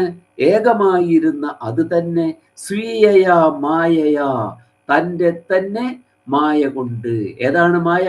മായാഭിധാന ശക്തിരഗ്രിയ ത്രിഗുണാത്മിക ശക്തി ഏവ മായാഭിധാന. മായ എന്ന് പേരുള്ള ത്രിഗുണാത്മികയായ ശക്തി, ആ ശക്തിയുടെ സ്വരൂപവുമായി ചേർന്ന് എന്ത് ചെയ്തു? സ്വീയയാ മായയാ ത്രൈരൂപ്യം ഭജൻ. ത്രൈരൂപ്യത്തെ ഭജിച്ചു, ത്രിരൂപതയെ പ്രാപിച്ചു. എന്താണത്? രജസൃജതി ഭൂതാനി സത്വം തു പരിരക്ഷതി തമസ് സംഹരതി മാനി ത്രിണ്യപി ഈശ്വരശക്തയ. 3 രൂപത്തെ ഭജിച്ചു. ആദ്യം രജോ ഗുണത്തിലേക്ക് വന്നു. രജസൃജതി ഭൂതാനി. രജസ് ഭൂതങ്ങളെ സൃഷ്ടിക്കുന്നു. അതിനെന്ത് കൊടുത്തു? അതിനെ ബ്രഹ്മൻ എന്ന പേര് അതിന് കൊടുത്തു. 4 മുഖത്തോടു കൂടിയവൻ. അതിലൂടെയും പാഠം പഠിപ്പിക്കുകയാണ് നമ്മളെ. 4 മുഖം ഉണ്ട്, 5ാമതൊന്നു വേണ്ട. അതുകൊണ്ടാണ് 5ാമത്തെ മുഖം ശിവൻ തന്നെ നുള്ളിക്കളഞ്ഞത്. വെറുതെ അല്ല, 5 മതി. എന്ത് വേണം? 4 പാടും നിങ്ങൾ നോക്കണം. ചുറ്റുപാടുകളെ കാണണം. 4 പാട്. ഒരു സൃഷ്ടി ഉണ്ടായാൽ എന്ത് വേണം? അതിന് മാനസികമായ ആരോഗ്യം വേണം, ശാരീരികമായ ആരോഗ്യം വേണം, വൈകാരികമായ ആരോഗ്യം വേണം. സർവോപരി അതിന് എന്ത് വേണം? ഭൗതികമായ സാഹചര്യം ഉണ്ടാവണം. ഇത് 4ഉം ഉണ്ടോ എന്ന് ചുറ്റുപാടും വീക്ഷിച്ചിട്ടേ എന്ത് ചെയ്യാൻ പാടുള്ളൂ? സൃഷ്ടി ഉണ്ടാകുവാൻ പാടുള്ളൂ എന്ന്. അപ്പോ അത്യുത്കടമായ അഭിനിവേശമാണെങ്കിലും അതിനെ എന്ത് ചെയ്തിട്ടില്ല? അതിനെ നിരങ്കുശമായി തുറന്നു വിട്ടിട്ടില്ല എന്നുള്ളതും നമ്മൾ മറക്കാൻ പാടില്ല. എത്ര നിയന്ത്രണങ്ങളാണ് അല്ലേ! എന്തെല്ലാം ചിന്തിക്കേണ്ടിയിരിക്കുന്നു എന്ന് ആലോചിക്കുക. ത്രൈരൂപ്യം ഭജൻ യഥാസ്ഥാണുമുഖ്യേ ക്ഷേത്രോത്സംഗേ ശുചീന്ദ്രേ ഭാതി. എന്നിട്ടും ഏതൊരു ദേവനാണോ സ്ഥാണുവെന്ന മുഖ്യഭാവത്തോടു കൂടി. സ്ഥാണു എന്ന് പറഞ്ഞാൽ എന്താണ്? സ്ഥിരമായി നിൽക്കുന്നത് എന്ന് തന്നെയാണ് അർത്ഥം. അപ്പോഴും എന്താണ്? അതിൻ്റെ ആ ശരിയായ സ്വരൂപത്തിൽ അത് സ്ഥിരം തന്നെയാണ്. അപ്പോ പല പല ഭാവങ്ങളെ ഭജിക്കുന്നുണ്ട് ഓരോരോ ആവശ്യങ്ങൾക്ക് വേണ്ടി.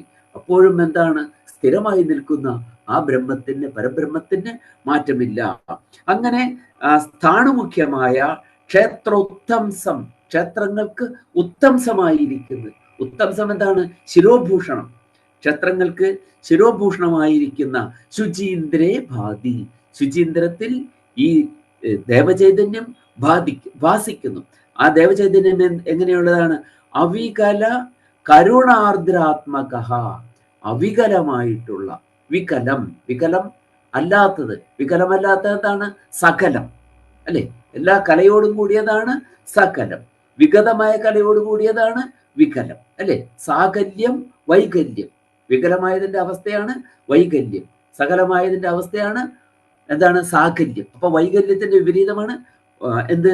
സാകല്യം എന്ന് പറയുന്നത്. അങ്ങനെ സകലതയോട് കൂടിയിട്ട് സകലനായി എന്ത് ചെയ്യുന്നു? ദ്രവിണ ജലത രൂപ, ദ്രവിണമായിരിക്കുന്ന ജലദത്തിന്റെ രൂപത്തോട് കൂടെ ഇരിക്കുന്നു. ദ്രവിണമായിരിക്കുന്ന ജലദത്തിന്റെ രൂപത്തിൽ വർത്തിക്കുന്നു. ദ്രവിണമായ മേഘം എന്ന് പറഞ്ഞാൽ എന്താണ്? ദ്രവിക്കുന്നതിന്, അതായത് വൃഷ്ടിരൂപത്തിൽ വിലയം പ്രാപിക്കുന്നതിന്, വൃഷ്ടിരൂപത്തിൽ പരിണമിച്ച് പൊഴിയുന്നതിന് സാധ്യമായിരിക്കുന്നത്.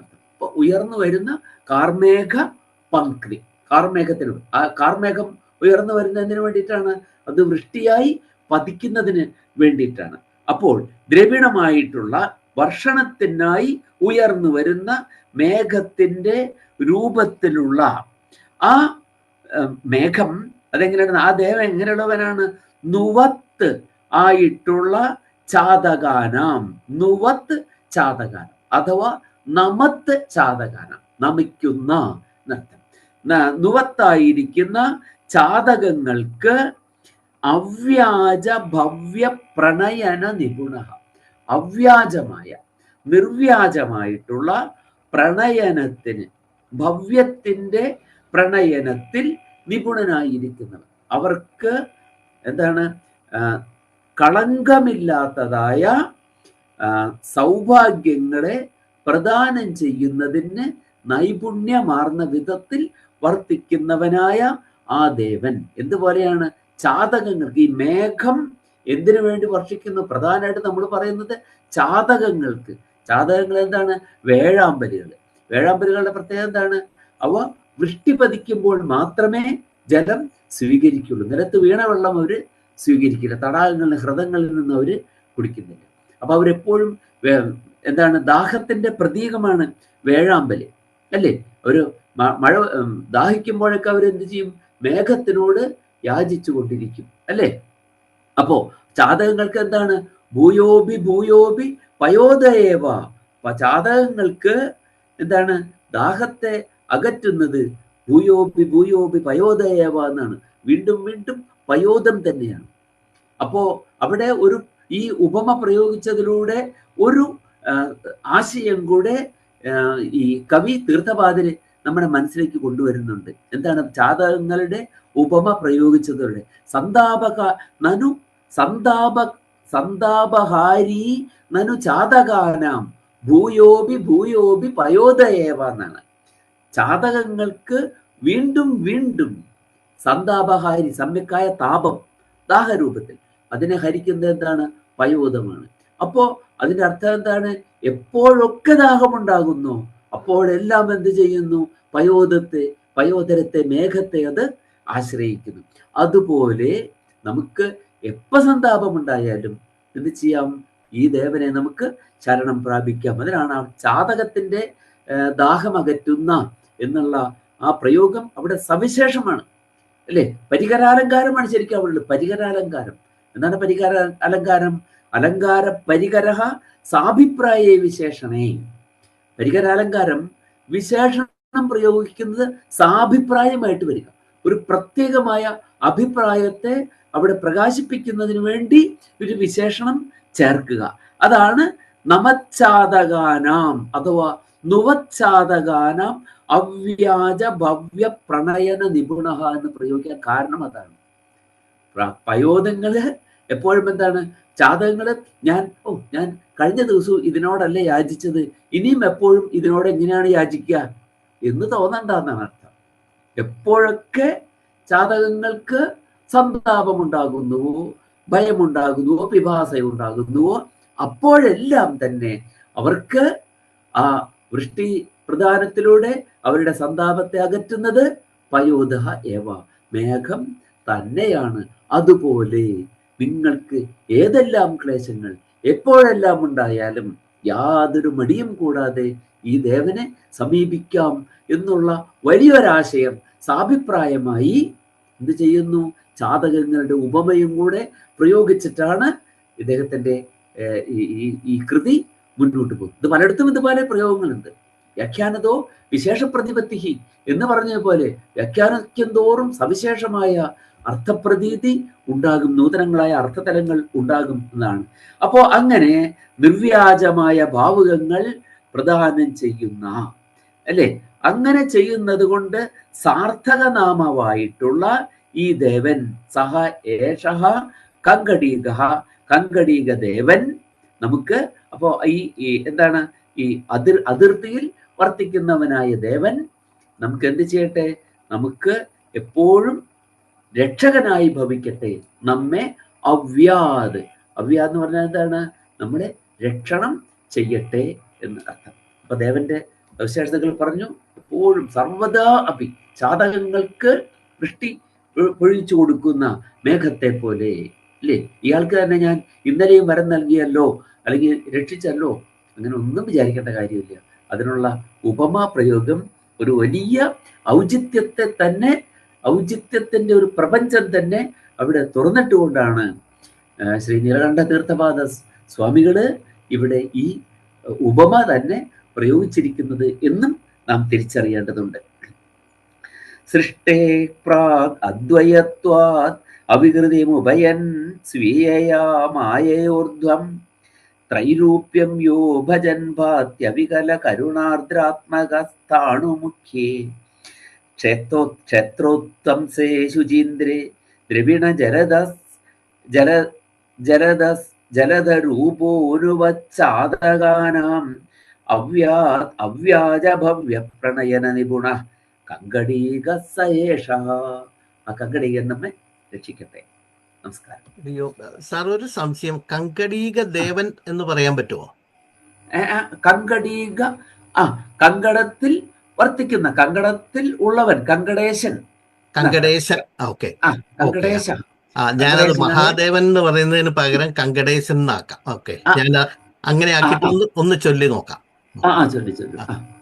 പ്രപഞ്ച സൃഷ്ടിക്കു മുൻപേ രണ്ടാമതൊന്നില്ലാത്ത അവസ്ഥയില വികാരം നിലകൊണ്ടിരുന്നും പിന്നെ തന്മായയാൽ മൂന്നായി പിരിഞ്ഞ പോൽ ത്രിമൂർത്തികളെയും ഒന്നിലാക്കി പരമശിവരൂപിയാം മുഖ്യബിംബമാക്കി ക്ഷേത്രങ്ങൾക്ക് കിരീടമായിരിക്കും ശ്രീ ശുചീന്ദ്രത്തിൽ പൂർണ്ണപ്രശോഭം നമിക്കും വേഴാമ്പലുകൾക്കു മഴമേഘമെന്ന പോൽ കരുണാർദ്രചിത്തം ഭക്താഭീഷ്ടസിദ്ധിക്കായി നിർവ്യാജഭാവുകങ്ങൾ ഏറെ സമർത്ഥമായി അളവില്ലാതെ പഴിക്കുമാ കങ്കടീക ദേവൻ നമ്മെ രക്ഷിച്ചിടട്ടെ സദാ.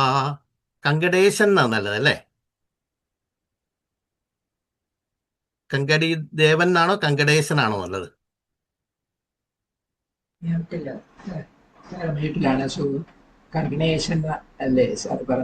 കങ്കടേശനാണ്. ഓക്കെ, ഞാൻ ആ മഹാദേവന്റെ എഴുതിയതിന്റെ ആ ഇതിലെങ്ങനെ അങ്ങനെ അതിനകത്ത് തെറ്റൊന്നുമില്ല, അതില് തെറ്റില്ല.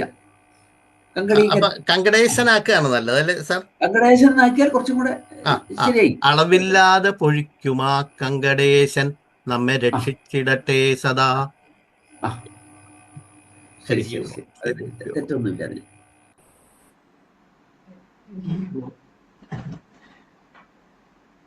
ഇന്ന് സാർ നൽകിയ ഈ 2 ശ്ലോകങ്ങളുടെ വ്യാഖ്യാനത്തിന് വരി എപ്പോഴും പറയുന്ന പോലെ സാറിൻ്റെ പ്രഭാഷണത്തിൽ നിന്ന് നമുക്ക് വീണ് കിട്ടുന്ന മൊഴിമുത്തുകൾ എത്രയോ പ്രാധാന്യമേറിയതാണ്.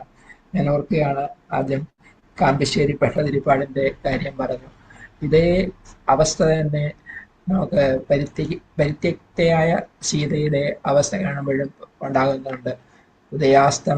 ഉദയാസ്തമയങ്ങളിലയൻ ഹൃദയാകാശത്തിൽ എന്ന സീത അവിടെ വിലപിക്കുന്നു. അതല്ല, വിലാപം എന്നുള്ള വാക്ക് ഉപയോഗിക്കുന്നില്ല. സീത അങ്ങനത്തെ ഒരവസ്ഥയിൽ എത്തിച്ചേരുന്നു. അതുപോലെ തന്നെ കമ്മ്യൂണിസത്തിന്റെ ഏറ്റവും മഹത്തായ, നമ്മളെപ്പോഴും പറയുന്നത് എല്ലാവർക്കും അറിയാവുന്ന കാര്യമാണ്, അന്നം കൈവയ്ക്കാൻ പാടില്ല. അന്നം എന്നുള്ളത് നമുക്ക് വിതരണം ചെയ്ത് ഒരിക്കലും അത് ഹോൾഡ് ചെയ്യാനായിട്ട് പാടില്ല എന്നുള്ള ആ ഒരു ഇത് വരുന്നുണ്ട്. ഒരുപക്ഷെ സുവിൻ്റെ വാക്കുകളിലൂടെ തന്നെ ഒരു കവിത നമുക്ക് കേൾക്കാനാകും. ഗുരുവും ശിഷ്യനും ശിഷ്യനും മകനും എന്നുള്ള സുപ്രസിദ്ധമായ കവിത ഓർക്കുകയാണ് വള്ളത്തോളിൻ്റെ ശിഷ്യനും മകനും. അതുപോലെ ഗുരുവും ശിഷ്യനും ഈ ക്ഷേത്രത്തെ അടിസ്ഥാനമാക്കി തന്നെ ആകട്ടെ. പിന്നെ എപ്പോഴും നമ്മൾ കേൾക്കാറുള്ള പോലെ യുധിഷ്ഠിരൻ്റെ ആ ധർമ്മ ചിന്ത, ആരെ വേണം ആദ്യം ജീവിക്കേണ്ടത് പറയുന്നു നകുലൻ്റെ ഏറ്റവും ഇളയ അനിയനായിട്ടുള്ള നകുലൻ്റെ ആ സ്നേഹം നമ്മൾ ഇന്ന് രാമായണം തുടങ്ങുകയാണ്. അതിൽ നമുക്ക് ആ സാഹോദര്യഭാവം, സഹോദര സ്നേഹം, ഇതെല്ലാം ആ ധർമ്മ ചിന്തകളുടെ ഒരു സംഗ്രഹമാണ് നമ്മൾ ഈ മാസം രാമായണത്തിലൂടെ കേൾക്കാൻ പോകുന്നത്. അങ്ങനെ എത്രയോ മൊഴിമുത്തുകളാണ് സാറിൻ്റെ പ്രഭാഷണത്തിലൂടെ ശ്ലോക അർത്ഥത്തിനും വ്യാഖ്യാനത്തിനും ഉപരിയായിട്ട് നമുക്ക് വീട് കിട്ടുന്നത്. ഇത് സാറിന് മാത്രം കിട്ടുന്ന ഒരു പ്രത്യേക അനുഭവമാണ്. ആ അനുഭൂതി ബാക്കിയുള്ള ശ്ലോകങ്ങളിലൂടെ നമുക്ക് തുടരാൻ ഇടയാകട്ടെ എന്ന പ്രാർത്ഥനയോടെ മറ്റ് ആർക്കെങ്കിലും എന്തെങ്കിലും അഭിപ്രായം. ചേട്ടൻ സൂചിപ്പിച്ചല്ലോ മാദ്രിക്ക് കൊടുത്ത ആ അനുഗ്രഹം കുന്തിദേവി കൊടുത്ത പോലെ വാസ്തവത്തില് കൗസല്യയും കൈകേയിയും സുമിത്രയ്ക്ക് കൊടുത്തതുകൊണ്ടാണല്ലോ സുമിത്രയ്ക്ക് 2 കുട്ടികളുണ്ടായത്. അപ്പോ രാജാവ് കൊടുക്കാൻ ഉദ്ദേശിച്ചിരുന്നോന്നാണ് നമുക്കറിയില്ല. പക്ഷെ രാജാവിന് അറിയാമായിരുന്നു ഈ രാജ്ഞിമാര് വളരെയധികം ധർമ്മിഷ്ഠരാണ് എന്നറിഞ്ഞതുകൊണ്ട് തന്നെയാണല്ലോ നമ്മൾ രാമായണത്തിൽ അത് വായിക്കുമല്ലോ. സുമിത്രയ്ക്ക് 2 വീതം കിട്ടി, മറ്റവർക്കെല്ലാം ഓരോ വീതം കിട്ടി. ഓരോ കുട്ടികളാണല്ലോ ഉണ്ടായത്. അവിടെ വാൽമീകി അതിനെ മറിച്ചാ പറഞ്ഞിട്ടുള്ളത്. വാൽമീകി അത് രാജാവ് തന്നെ കൊടുത്തു എന്നാണ്. കൗസല്യായൈ, വാൽമീകി രാമായണം പറഞ്ഞ എങ്ങനെയാണ്? കൗസല്യായൈ നരപതിഹി പായസാർദ്ധം ദദൗ തദാ അർദ്ധാദർദ്ധം ദദൗ ചാപി സുമിത്രായൈ നരാധിപഃ കൈകേയ്യൈ ച അവശിഷ്ടാർദ്ധം ദദൗ പുത്രാർത്ഥകാരണാത് തസ്യ ച പായസസ്യ അമൃതോപമം അർദ്ധാദർദ്ധം ദദൗ സുമിത്രായൈ അനുചിന്യ മഹാമതിഹി എന്നാണ് പറഞ്ഞത്. വാൽമീകി പറയുന്നത് അങ്ങനെയാണ്. അദ്ദേഹം അവിടെ ആ ശ്ലോകങ്ങൾ വരുന്നത് എങ്ങനെയാണ്? സ്വന്തപുരം പ്രവിശ്യൈവ കൗസല്യാമിതം അബ്രവീത് പായസം പ്രതിഗൃഹ്ണീഷ്വ പുത്രീയം ത്യുതമാത്മനഃ. അന്തഃപുരത്തിലേക്ക് ഈ പായസപാത്രം കൊണ്ട് അന്തഃപുരത്തിൽ വന്നിട്ട് കൗസല്യോട് പറഞ്ഞു, പുത്രിയമായിട്ടുള്ള പുത്രന്മാർക്ക് വേണ്ടി ഈ പായസം സ്വീകരിക്കൂ എന്ന് പറഞ്ഞു. എന്നിട്ട് അദ്ദേഹം തന്നെ പങ്കുവെക്കുക, കൗസല്യായൈ നരപതിഹി പായസ അർദ്ധം ദദൗ തദാ. കൗസല്യയ്ക്ക് അതിന്റെ പകുതി അപ്പോൾ തന്നെ കൊടുത്തു എന്നാണ്. 50% കൊടുത്തു. എന്നിട്ട് എന്താണ്? അർദ്ധാദർദ്ധം ദദൗ ചാബി സുമിത്രായൈ നരാധിപഃ. ആ നരാധിപൻ അർദ്ധത്തിന്റെ അർത്ഥം, അതായത് ബാക്കി 50%ന്റെ അർത്ഥം 25% സുമിത്രായൈ ദദൗ, സുമിത്രയ്ക്ക് കൊടുത്തു. പിന്നെ ശേഷിക്കുന്ന 25%. പിന്നെന്താണ്? കൈകേയ്യൈ ച അവശിഷ്ടാർദ്ധം ദദൗ പുത്രാർത്ഥകാരണാത്. കൈകേയിക്കും അവശേഷിച്ചതിന്റെ പകുതി കൊടുത്തു.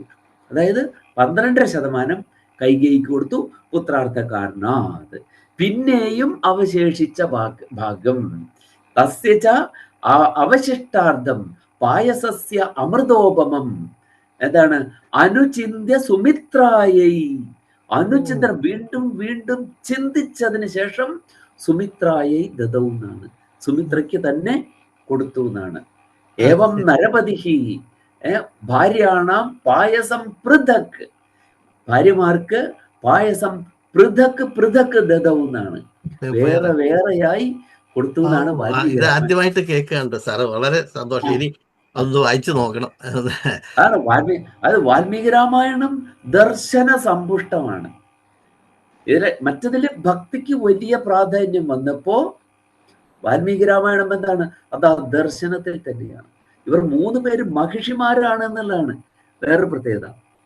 3 പേരും മഹിഷിമാരാണ്. അല്ലെങ്കിൽ എന്താണ്? ആദ്യത്തെ ഒരാള് മഹിഷി, മറ്റുള്ളവരെ പറയാം ഭോഗിനിമാരെന്നാണ് പറയാ, രാജാവിന്റെ മറ്റ് സ്ത്രീകളെ. ഇവിടെ അങ്ങനെയല്ല. രാജാവ് ദശരഥൻ ശരിക്ക് ഏകപത്നി വ്രതനാണ്. ശരിക്ക് അവിടെ അദ്ദേഹത്തിന് അന്തഃപുരത്തിൽ സ്ത്രീകൾ ധാരാളമുണ്ട്. രാജാക്കന്മാർ പല പല കാരണങ്ങൾ കൊണ്ട് പലരുമായിട്ട് ബന്ധങ്ങൾ വെക്കാറുണ്ട്. പലപ്പോഴും അവർക്ക് പല പല പത്നിമാരുണ്ടാകാറുമുണ്ട്. പക്ഷെ അദ്ദേഹം പത്നിയായിട്ട്, ധർമ്മപത്നിയായിട്ട് ഒറ്റയാളെ സ്വീകരിക്കുന്ന ആളാണ്. അതിൽ മുഖ്യമായ ഉദ്ദേശം എന്താണ്? എന്തിനു വേണ്ടിയിട്ടാണ് വിവാഹം? പ്രജാഹ പ്രജനയാവഹൈ, പ്രജാഹ പ്രജനയാവഹൈ, പ്രജകളെ പ്രജനിപ്പിക്കുന്നതിന് വേണ്ടിയിട്ടാണ്. അത് നടക്കാതെ വന്നത് കൊണ്ടാണ് എന്ത് ചെയ്തത്? കൗസല്യയുടെ അനുവാദത്തോടു കൂടിയിട്ട് കാശി രാജപുത്രിയായ സുമിത്രയെ സ്വീകരിച്ചത്. അതിലും സന്തതി ഉണ്ടാകാതെ വന്നത് കൊണ്ടാണ് എന്ത് ചെയ്തത്? കൈകേയിയെ, കേക രാജപുത്രിയായിട്ടുള്ള കൈകേയിയെ സ്വീകരിച്ചത്. അപ്പൊ സന്തതിക്ക് വേണ്ടിയാണ്. അതുകൊണ്ട് ഈ ഓരോ പത്നിമാരാണ്, അവര് മഹിഷിയാണ്. മന്ത്രപൂർവകമായി അവരെ സ്വീകരിച്ചിട്ടുള്ളതാണ്, മഹിഷിമാരാണ് അവരൊക്കെ. അതുകൊണ്ട് അതാണ് അവിടെ ആ ഒരു ലോ പോയിന്റാണ് ഇട്ടത്. ആര്?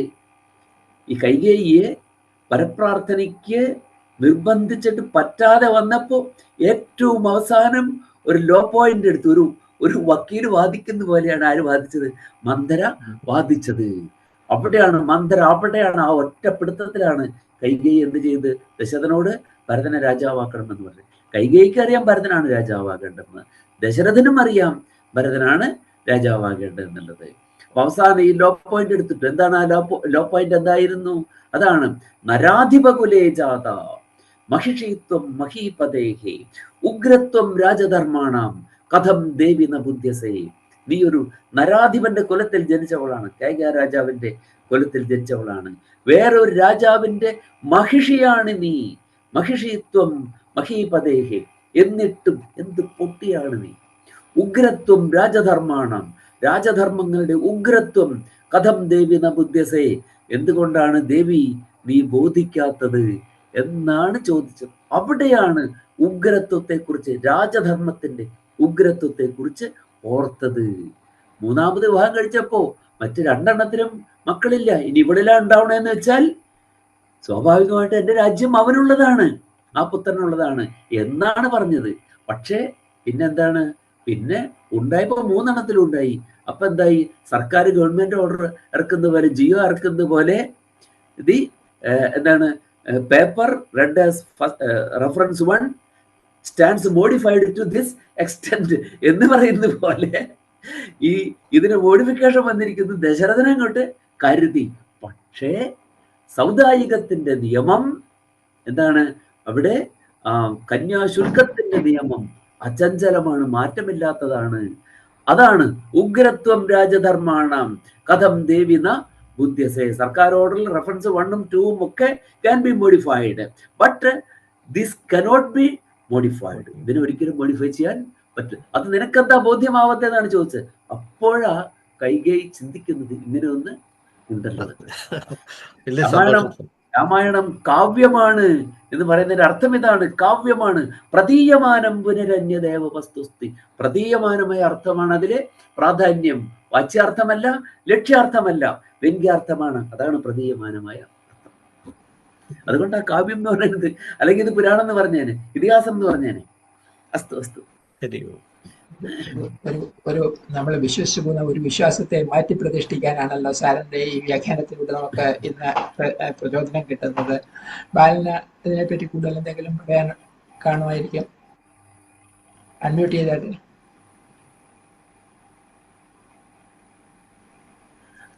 വളരെ സന്തോഷം കേട്ടതിൽ. ഭാഷണത്തിന്റെ ഗാംഭീര്യം അത്ര വലുതായിരുന്നു. ഞാൻ ഈ ശുചീന്ദ്ര ക്ഷേത്രത്തിൽ ഒരിക്കൽ പോകാനിടയായി. അപ്പൊ അവിടെ ഒരു പ്രത്യേകത ഉണ്ട്, ഇത് ശ്ലോകമായിട്ട് ബന്ധപ്പെട്ടിട്ടില്ല.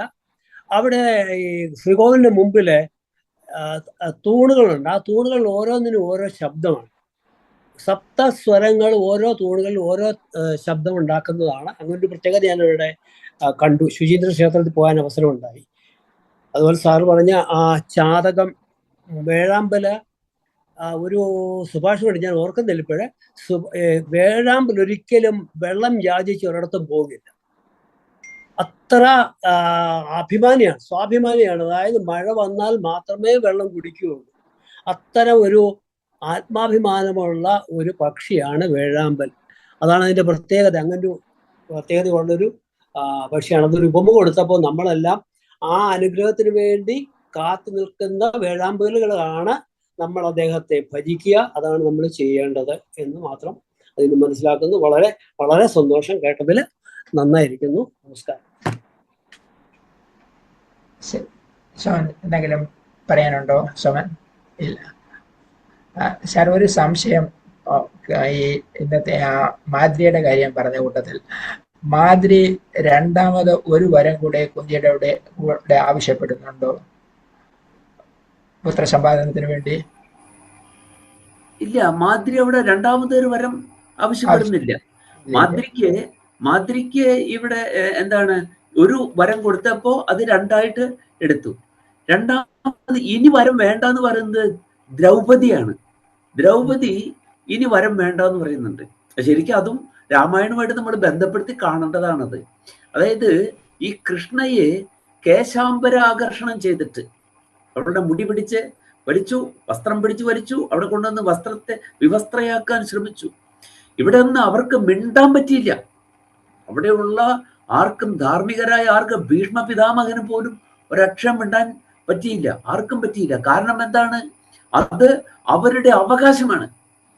ചൂതുകളിയിൽ ഇങ്ങനെ ഒരാൾ സർവസ്വവും നഷ്ടപ്പെട്ടാൽ അവന്റെ ഭാര്യയെ വരെ കൈവശപ്പെടുത്തുക എന്നുള്ളത് അവരുടെ അധികാരം ആണ്. നമ്മുടെ അറിയാം, നമ്മള് മറ്റേ ഇതിനെപ്പറ്റി നമ്മളിവിടെ പറഞ്ഞു, നമ്മുടെ എന്താണ്, നമ്മുടെ ഇഡിപ്പസ് കോംപ്ലക്സിനെ പറ്റി നമ്മൾ പറയണ്ടായോ? ഇഡിപ്പസ് രാജാവിന്റെ എന്താണ്, ഇഡിപ്പസ് രാജാവ് എന്താണ്, അച്ഛനെ കൊന്ന് അമ്മയെ വിവാഹം കഴിക്കും എന്ന് പറഞ്ഞു. അത് അഴിയ സോഫോക്ലേനായറിനെ പറ്റി നമ്മൾ പറഞ്ഞു എന്ന് എനിക്ക് തോന്നുന്നത്, ഇല്ലേ? സോഫോക്ലേനായറിനെ പറ്റി പറഞ്ഞില്ലേ? അപ്പൊ സോഫോക്ലിസ് ആണ് ഇഡിപ്പസ് രാജാവിന്റെ കഥ എഴുതിയത്. അതാണ് വലിയൊരു അയറണി ആയിട്ട് പറയുന്നത്.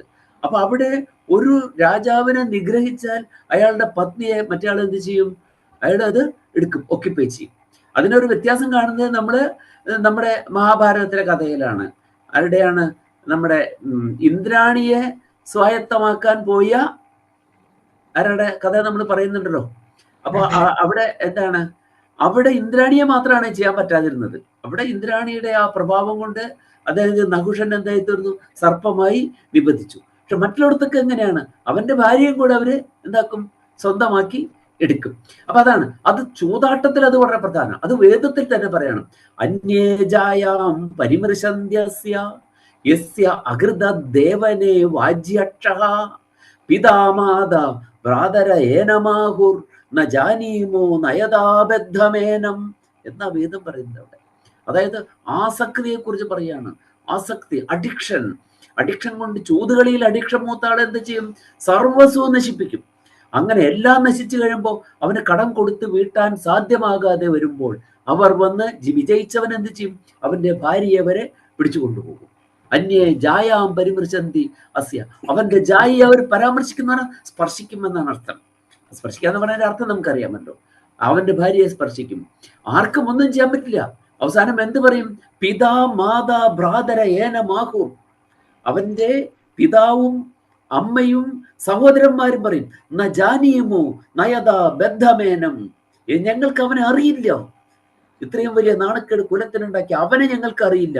നിങ്ങൾ അവനെ കെട്ടിയിട്ട് കൊണ്ടുപോയിക്കൊള്ളൂ എന്ന് പറയുന്നതാണ് ഋഗ്വേദം പറയുന്നത്. അപ്പോ ഋഗ്വേദം പിന്നെ അവിടെ എന്താണ്? അവന്റെ ഭാര്യയുടെ മസൃണമായ പെരുമാറ്റം കൊണ്ടാണ് അയാൾ ചൂതുകളി ഒഴിവാവാനായിട്ട് അയാൾ ശ്രമിക്കുന്നത്. അഡിക്ഷനെ പറ്റി ഏറ്റവും നല്ല പാഠം പറയുന്നത് ഒരുപക്ഷെ ഇന്നത്തെ അത്യന്താധുനിക മനഃശാസ്ത്രം പറയുന്ന അതേ ലെവലിൽ ആര് പറഞ്ഞിട്ടുണ്ട്? ഋഗ്വേദം പറഞ്ഞിട്ടുണ്ട്. അപ്പൊ അവിടെ അവർക്ക് ഒന്നും ചെയ്യാൻ നിവൃത്തിയില്ല. അതുകൊണ്ട് എന്താണ്? കണ്ടിരിക്കുകയാണ്. അതുകൊണ്ടാണ് മിണ്ടാത്തത്. കാരണം വേദം തന്നെ പറയാണ്, ഇങ്ങനെ വരുന്നവന്റെ പത്നിയെ അവർ എന്ത് ചെയ്യും? അന്യേ ജായാം പരിമൃശന്ത്യസ്യ. അതുകൊണ്ടാണ് മിണ്ടാതിരിക്കുന്നത്. അവസാനം പൂർവ്വതി മുട്ടിയപ്പോഴാണ് ധൃതരാഷ്ട്രർ പറയുന്നത്, അല്ലേ? നിർത്താൻ പറയുന്നത് ധൃതരാഷ്ട്രരാ.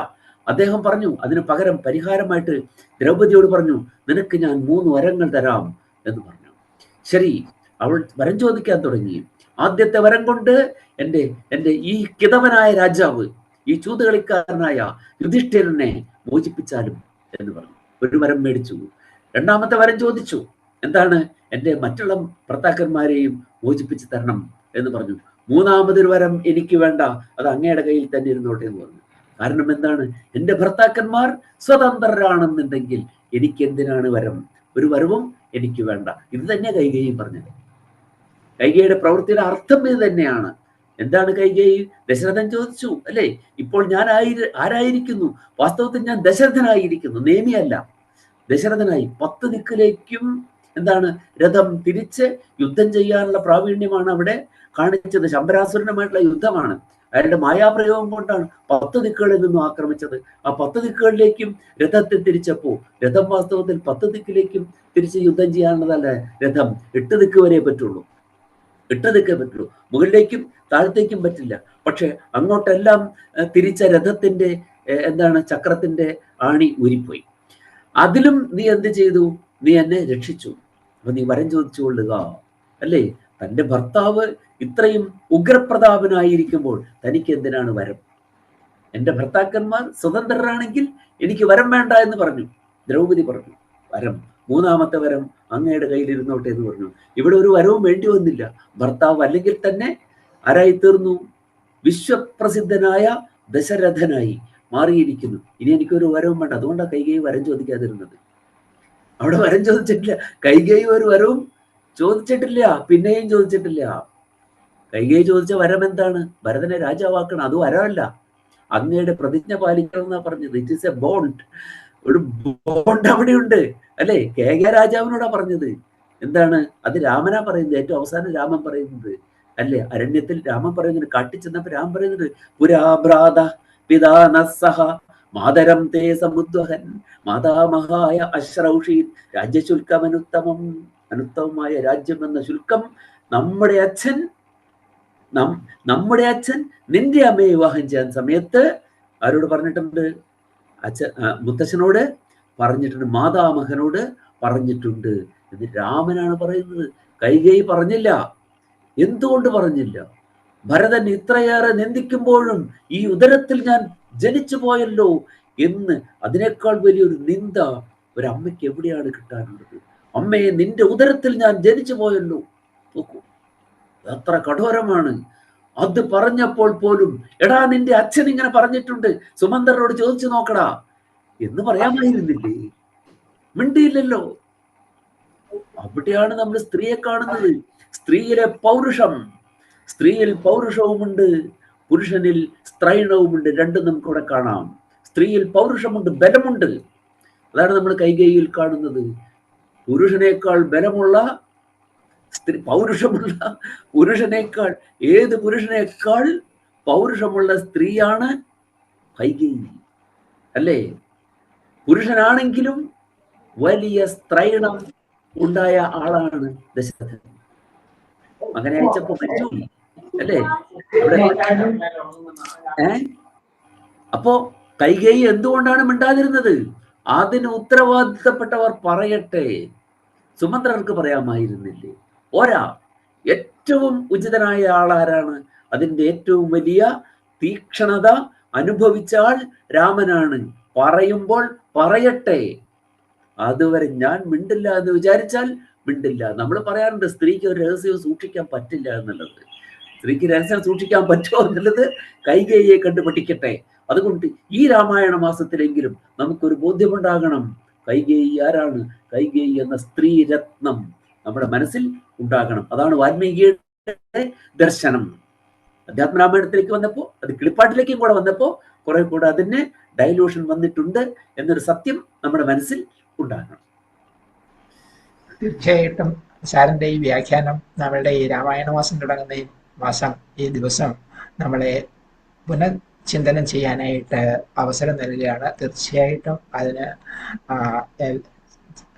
കഴിയട്ടെ എന്ന് ആഗ്രഹിക്കുന്നു.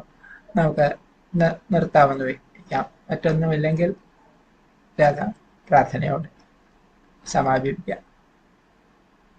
ഓം വിദ്യാധിരാജായ നമഃ. മനോബുദ്ധ്യഹങ്കാരചിത്താനി നാഹം ന ച ശ്രോത്രജിഹ്വേ ന ച ഘ്രാണനേത്രേ ന ച വ്യോമഭൂമിർന തേജോ ന വായുഃ ചിദാനന്ദരൂപ ശിവോഹം ശിവോഹം ചിദാനന്ദ ചിദാനന്ദരൂപ ശിവോഹം ശിവോഹം ന ച പ്രാണസബ്ജോ ന വൈ പഞ്ചവായു ന വാ സപ്തധാതുർന വാ പഞ്ചകോശ ന വാക്പാണിപാദം ന ചോപസ്തവായു ചിദാനന്ദരൂപ ശിവോഹം ശിവോഹം ചിദാനന്ദരൂപ ശിവോഹം ശിവോഹം ന മേ ദ്വേഷരാഗൗ ന മേ ലോഭമോഹൗ മദോ നൈവ മേ നൈവ മാത്സര്യഭാവ ന ധർമ്മോ ന ചാർത്ഥോ ന കാമോ ന മോക്ഷ ചിദാനന്ദരൂപ ശിവോഹം ശിവോഹം ചിദാനന്ദരൂപ ശിവോഹം ശിവോഹം ന പുണ്യം ന പാപം ന സൗഖ്യം ന ദുഃഖം ന മന്ത്രോ ന തീർത്ഥം ന വേദാ ന യജ്ഞ അഹം ഭോജനം നൈവ ഭോജ്യം ന ഭോക്ത ചിദാനന്ദരൂപ ശിവോഹം ശിവോഹം ചിദാനന്ദരൂപ ശിവോഹം ശിവോഹം ന മൃത്യുർന ശങ്കാ ന മേ ജാതിഭേദ പിതാ നൈവ മേ നൈവ മാതാ ച ജന്മ ന ബന്ധുർന മിത്രം ഗുരുർനൈവ ശിഷ്യ ചിദാനന്ദരൂപ ശിവോഹം ശിവോഹം ചിദാനന്ദരൂപ ശിവോഹം ശിവോഹം അഹം നിർവികൽപോ നിരാകാരരൂപോ വിഭുത്വാച്ച സർവത്ര സർവേന്ദ്രിയാണാം ന ചാസംഗതം നൈവ മുക്തിർന മേയ ചിദാനന്ദരൂപ ശിവോഹം ശിവോഹം ചിദാനന്ദരൂപ ശിവോഹം ശിവോഹം ചിദാനന്ദരൂപ ശിവോഹം ശിവോഹം ഓം ഗുരുഭ്യോ നമഃ ഓം വിദ്യാധിരാജായ നമഃ